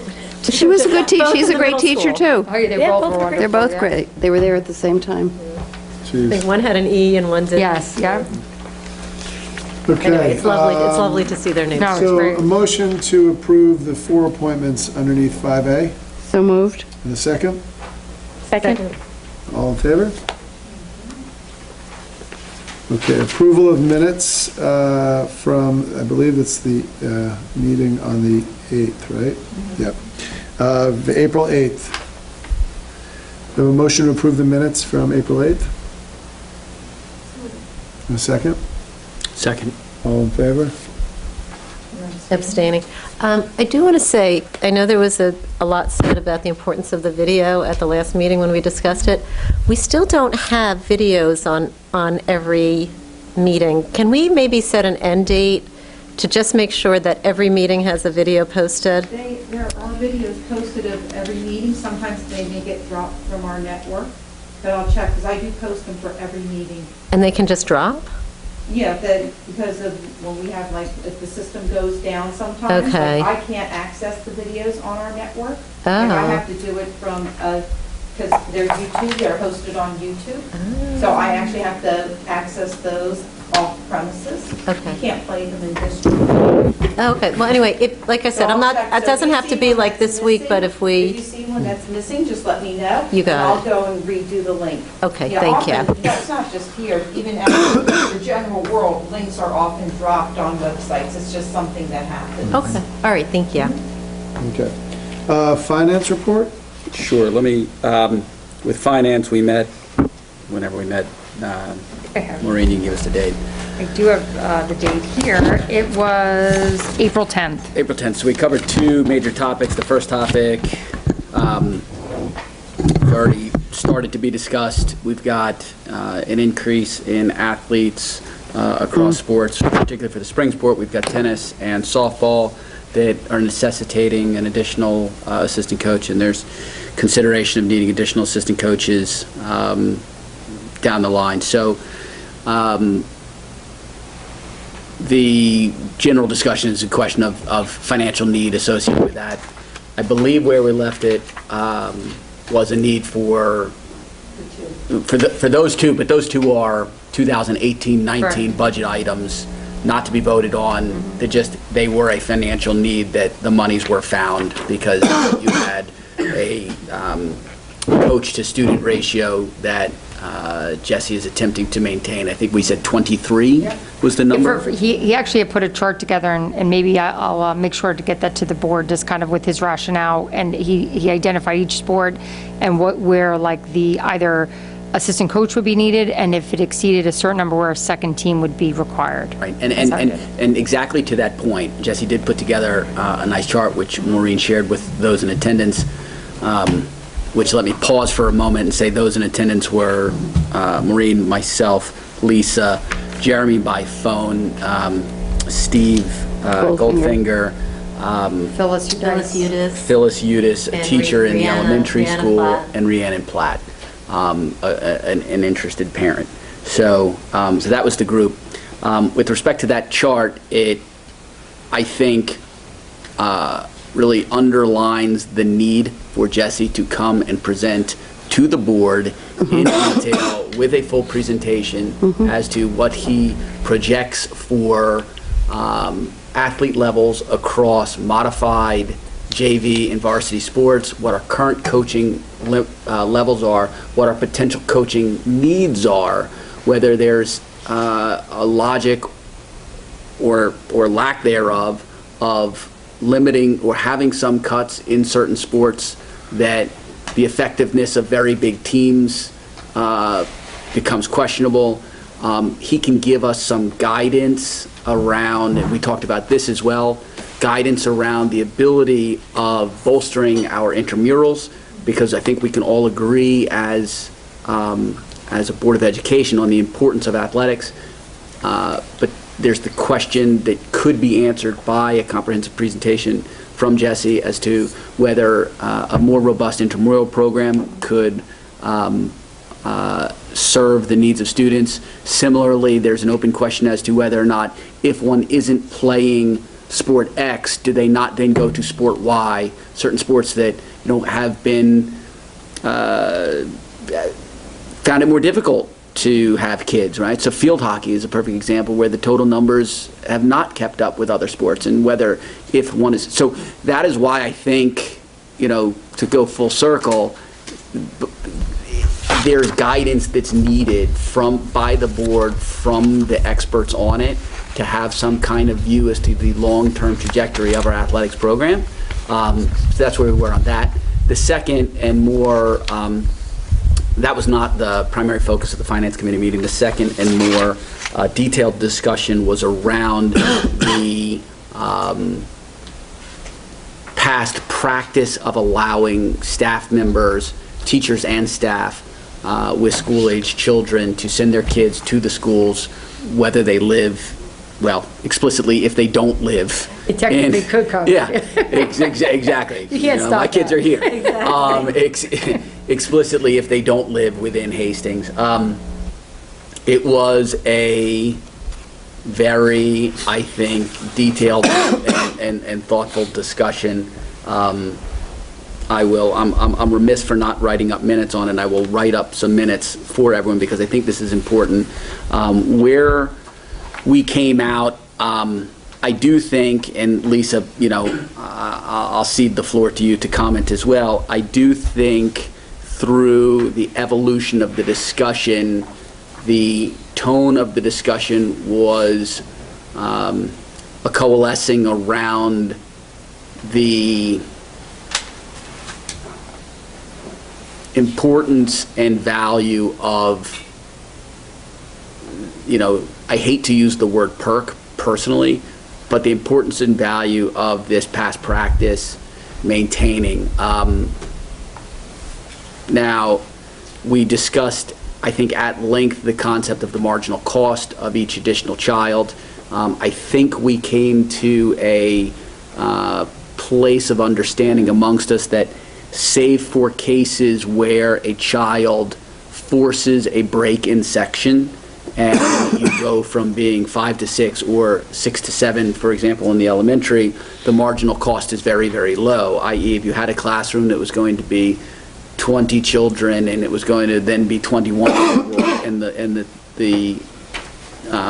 building leadership, teachers, and Board of Education were comfortable with that class size, the marginal cost of that child is very low. Where we came out in some, I think, on this, but still very much open, like what I would say very clearly is that it's just the beginning of the discussion. It is a challenging discussion. It is a heartfelt discussion. But I think where we came out was certainly we need to have some understanding of controls in place, whether that is a max, percentage of children across the entire district, whether that is controls at the elementary to, avoid, sections bursting because of out-of-district children, and to really look at that and to detail that and try to articulate that. And then, secondly, there was some discussion around, this all centered, I think, on the concept of tuition. I think we reached a place where there was general agreement that, some fully loaded tuition requirement was not the place to get to, but there was scope for considering token tuition, which we'd need to discuss the pros and cons of it. I think that captures the broad texture of the conversation. But I would also say, if you have any questions that description stimulates, please say them, and I'll try to answer them as best I can. And I can fill in some more of the particulars. Yeah. So Maureen gave us a chart that showed that we currently have 25 children between K through 12 who are out-of-district kids and they have parents who are staff here. They didn't seem to be congregating in any particular grade. So, does it create a section? Does it not? It didn't look like it did. But at the same time, we realized it's a very hard, we use that standard. We say if it won't create a new section, then we'll do it. That's also tricky, though, because you could accept a child in kindergarten and then have more kids come in. So, for example, our current third grade, which is our bursting at the seams grade, has 3 children who are from out of district who have staff as parents. We will not push a child out once they are here, that if we've accepted you, you stay in, even if you are, say, later down the road creating an extra section. We talked about how it didn't create any specific financial cost that we could point to. However, it is, more of, it's more on our system. It's more on our principal, on our assistant principal, on our athletic program. And I don't mean that in a bad way, but it's something that, you have Reality, to think of. yeah. Yeah, so one of the ways we talked about looking at it is saying, okay, what is the average class size right now? And then maybe putting a cap, say, this would be for the Hillside classes. So if the average class size is 22, then maybe we won't accept more, or wherever that number decides to be. But that was one type of thinking. We also talked about perhaps an overall cap on how many children from out of district. Currently, we're at 25. Do we want to keep it near that number? And yes, we did talk about possibly a fee. We did talk about how we're going to have to come up with some kind of guidance because this summer, I think the incoming kindergarten, we're at 2? Yeah, I thought 3 was 2. Okay, but anyway, we'll have to come up with some metrics to help guide us. We don't know if we want to have hard metrics because, these are tough discussions. And then the other really big thing that makes this, I think, that is a problem for the next few years are the space issues at Hillside. And, as I said, I feel very bad that we've told the community, vote for this bond, space issues, but we're ready to take in children who we're not obliged to. I'm not saying that we shouldn't, but it's a tricky position. We did talk about the policy committee, that this might be something for the policy committee to start to work on. But again, I don't think this is going to be a 1-2 punch. This is going to be a slow thoughtful train. We will have to make some decision as to the incoming kindergarten. But yeah, and it's an interesting question. And just to put this, and I think this is, we should get kudos for this. We're the only river towns that lets this happen. The other river towns they do not have free tuition for their staffs, their out-of-district staff's children. It's been negotiated out of the contract, so anyone who is a staff member. Existing policy, and I'm looking at it right now. It says that space is available in existing classrooms, all the things that you're already talking about. But it doesn't have those parameters in there. We were talking about putting in safeguards about an average class size of a certain thing, an overall cap. I think possibly a nominal historically, it was tuition. always just that if it didn't put you over into a position to have a new section. The students' educational needs can be met by existing staff within existing Right. programs. And I think, We're finding that too vague to work with. We're finding that we need more specificity and I in that. think it's important for, well, I think it's for the board to discuss whether additional specificity is needed or not. And I think it's also very important for the board to know and understand and fully appreciate that this decision has been made and withheld in the past, in instances where a cohort appeared to be very large. The then principal withheld a determination to existing teachers to say, I can't tell you until, and it was literally right up until the absolute days before school started, before they were able to say, we can or can't find space. So Those kids didn't come. Yeah, there was 3, but they didn't end up. And I think that's what it has to be. And I think it just is what it has to be. It is what it is. I think, and I think in that Kindergarten, they regard. usually don't take you to like a week before. Yeah, exactly, absolutely last minute. And so I think in that regard, it's worked. That past practice has worked well. I do think what we teased out, which I think is important for the board, teased out in this finance committee meeting, is that while there is some level of additional resource utilization, and we could have a long discussion around what level of resource utilization, how you even measure that, et cetera, there is benefits that the district reaps from the stickiness that we receive from teachers and staff who recognize fully that this is not something that's done in other districts. And I think that their work ethic, and I think the way I've described it in my own communications with others on the board, is there is a culture issue here, and that culture in organizations that, whether it's in the corporate space and WIN, or whether it's in the the not-for-profit space, and are just highly effective and collaborative. The culture piece is incredibly important, and I'm personally very, very, very reluctant to negatively impact the culture piece at the risk of what is a reasonably poorly defined argument of resource utilization.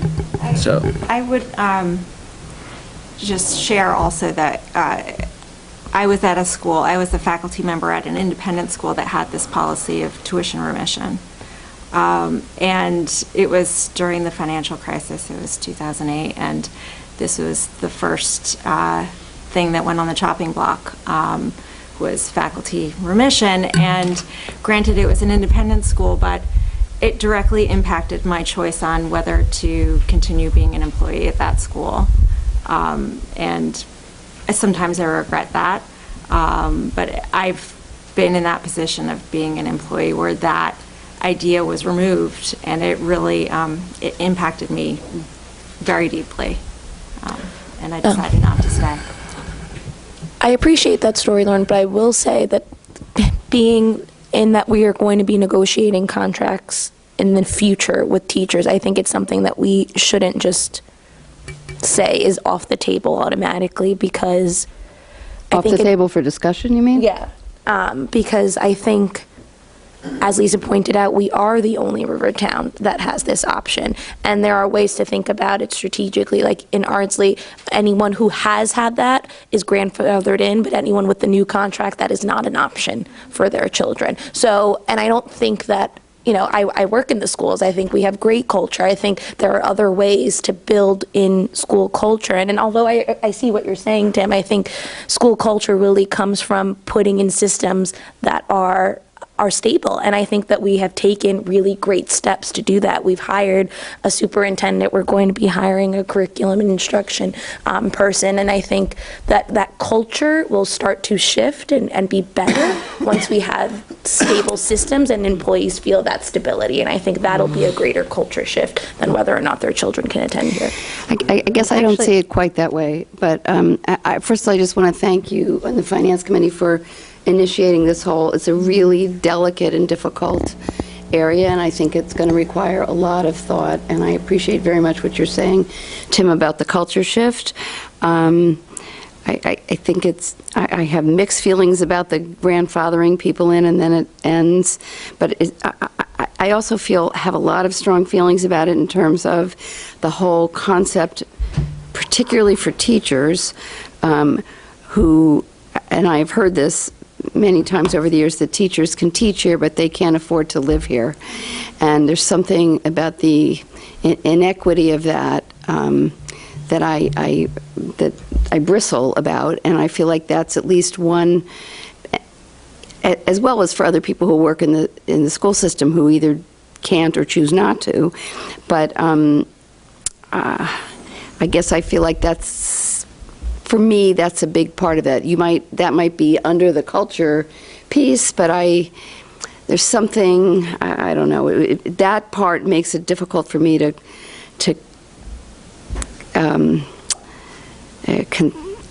wrestle with all of this. But I think we're going to have to wrestle with it, and I think it's not going to be easy. And I think it's interesting because tonight was the first time I thought, I know we always had the policy that the only reason that we wouldn't allow it was if it bumped up to another section, but I never thought about the fact that you could enter in kindergarten and it's fine, and then 2 years later, you have a third grade that's busting at its seams. Yeah. But, you know, does that one kid make the third grade not burst? I don't know. But anyway, I think kids, yeah. We'll have to continue this discussion, I think. Different time. But and I just want to say, Nanisha, thank you for bringing up grandfathering, because I do want to just be clear. At no point were we ever talking about asking anybody's child who's currently enrolled to leave. And it was interesting. We asked the teacher who was there, did you apply here because of this benefit? And she said no. She said when she found out about it, she was really happy. Yeah. General knowledge. But definitely but people do that, not just here. I know young people who are teachers and they're who are very much thinking about where they can afford to live versus where they can teach, and well, maybe they can. I have a niece in Florida who lives in a school district that's not as good as the next door, but she's a teacher and thinking of getting a job in the next door district so she can send her kids. I think it's a big thing. It's a tough issue, and you know, we may wind up with a nominal fee. You know, I'm thinking 25 kids at $4,000 apiece is $100,000. That's nice.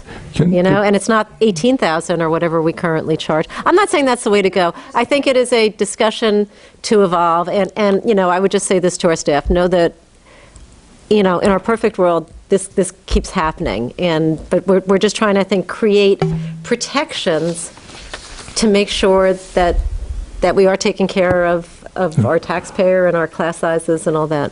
So can I add something, Doug? This is not about the content of what you've all been talking about, which is a very interesting discussion, but it's about a process, and I think that Doug brings it up or someone who would recall that the last time there was going to be cuts of the sports program and we had a massive crowd. That's not the way you want to have the discussion, nor is the way you want to have the discussion about the tuition policy to be filtering out into the community and people hearing all kinds of stories about it and teachers getting upset and so on and so forth. What you really need to do, and what I think you've suggested, you got to find you got to find where you want to put it. And you know, a lot of these things, maybe they start in the various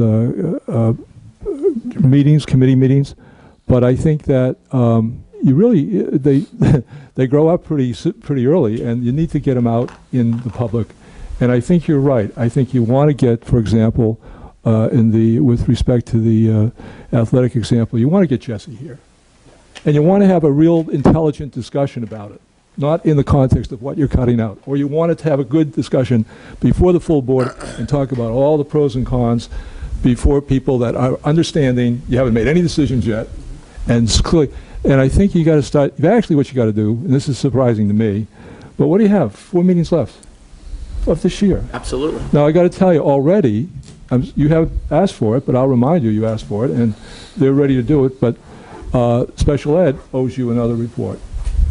I don't know if you want to look at something like Jesse, trying to pull him in time, or if you have the time to do it.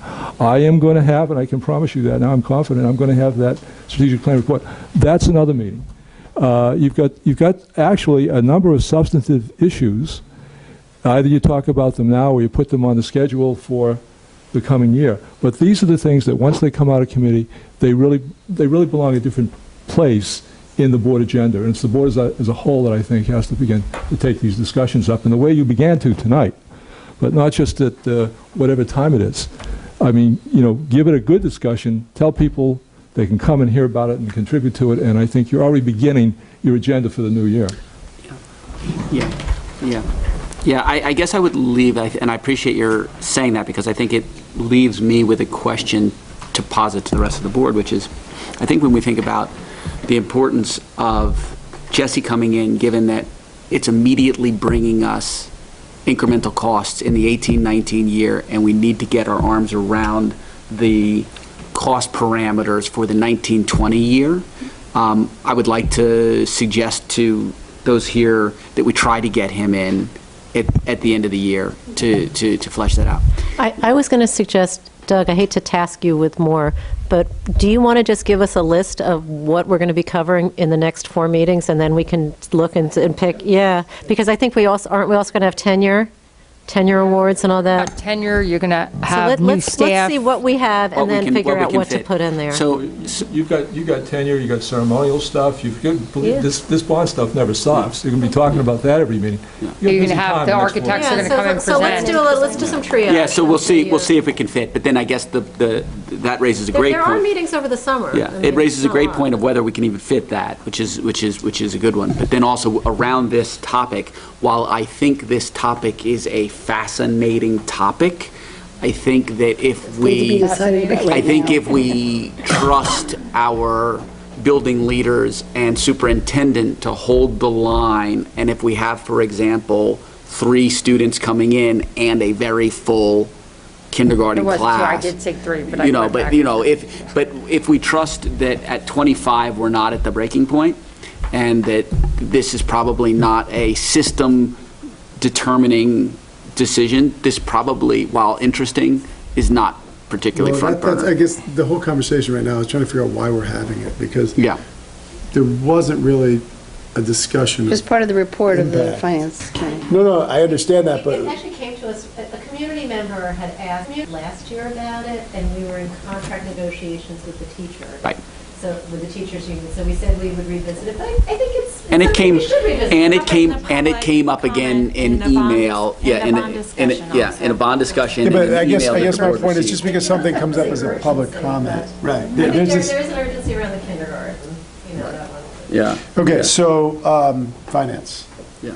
That's it. No, what's the other? What I actually think is important is that the state is now allowing us to establish a TRS reserve fund, which was not previously allowed, and that the recommendation is that we will establish the reserve. I have the language, and that you'll see that on an upcoming board meeting. Whether we fund, the hope would be we'd be able to put a few dollars in it, but it's just important to establish it, because this is the first time we've been able to put money away for future teacher retirement obligations. We can fund up to 2% of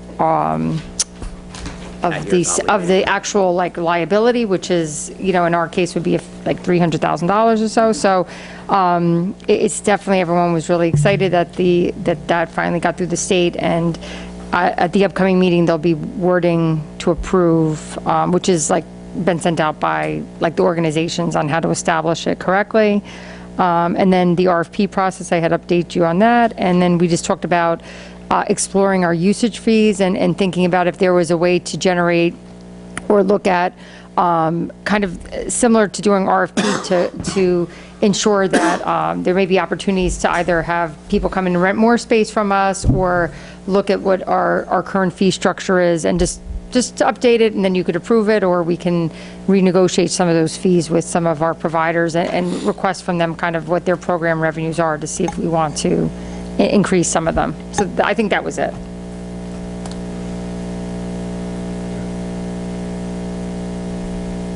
No public for second public comment. Does anyone on the board have any comments? I just want to remind everyone that the May 7th Board of Ed meeting, it starts with a public hearing on the code of conduct and also the budget hearing. Is the code of conduct just for the DASSA coordinator appointment? Yes. That might not need a hearing. Well, we've already scheduled it. Oh, okay. So,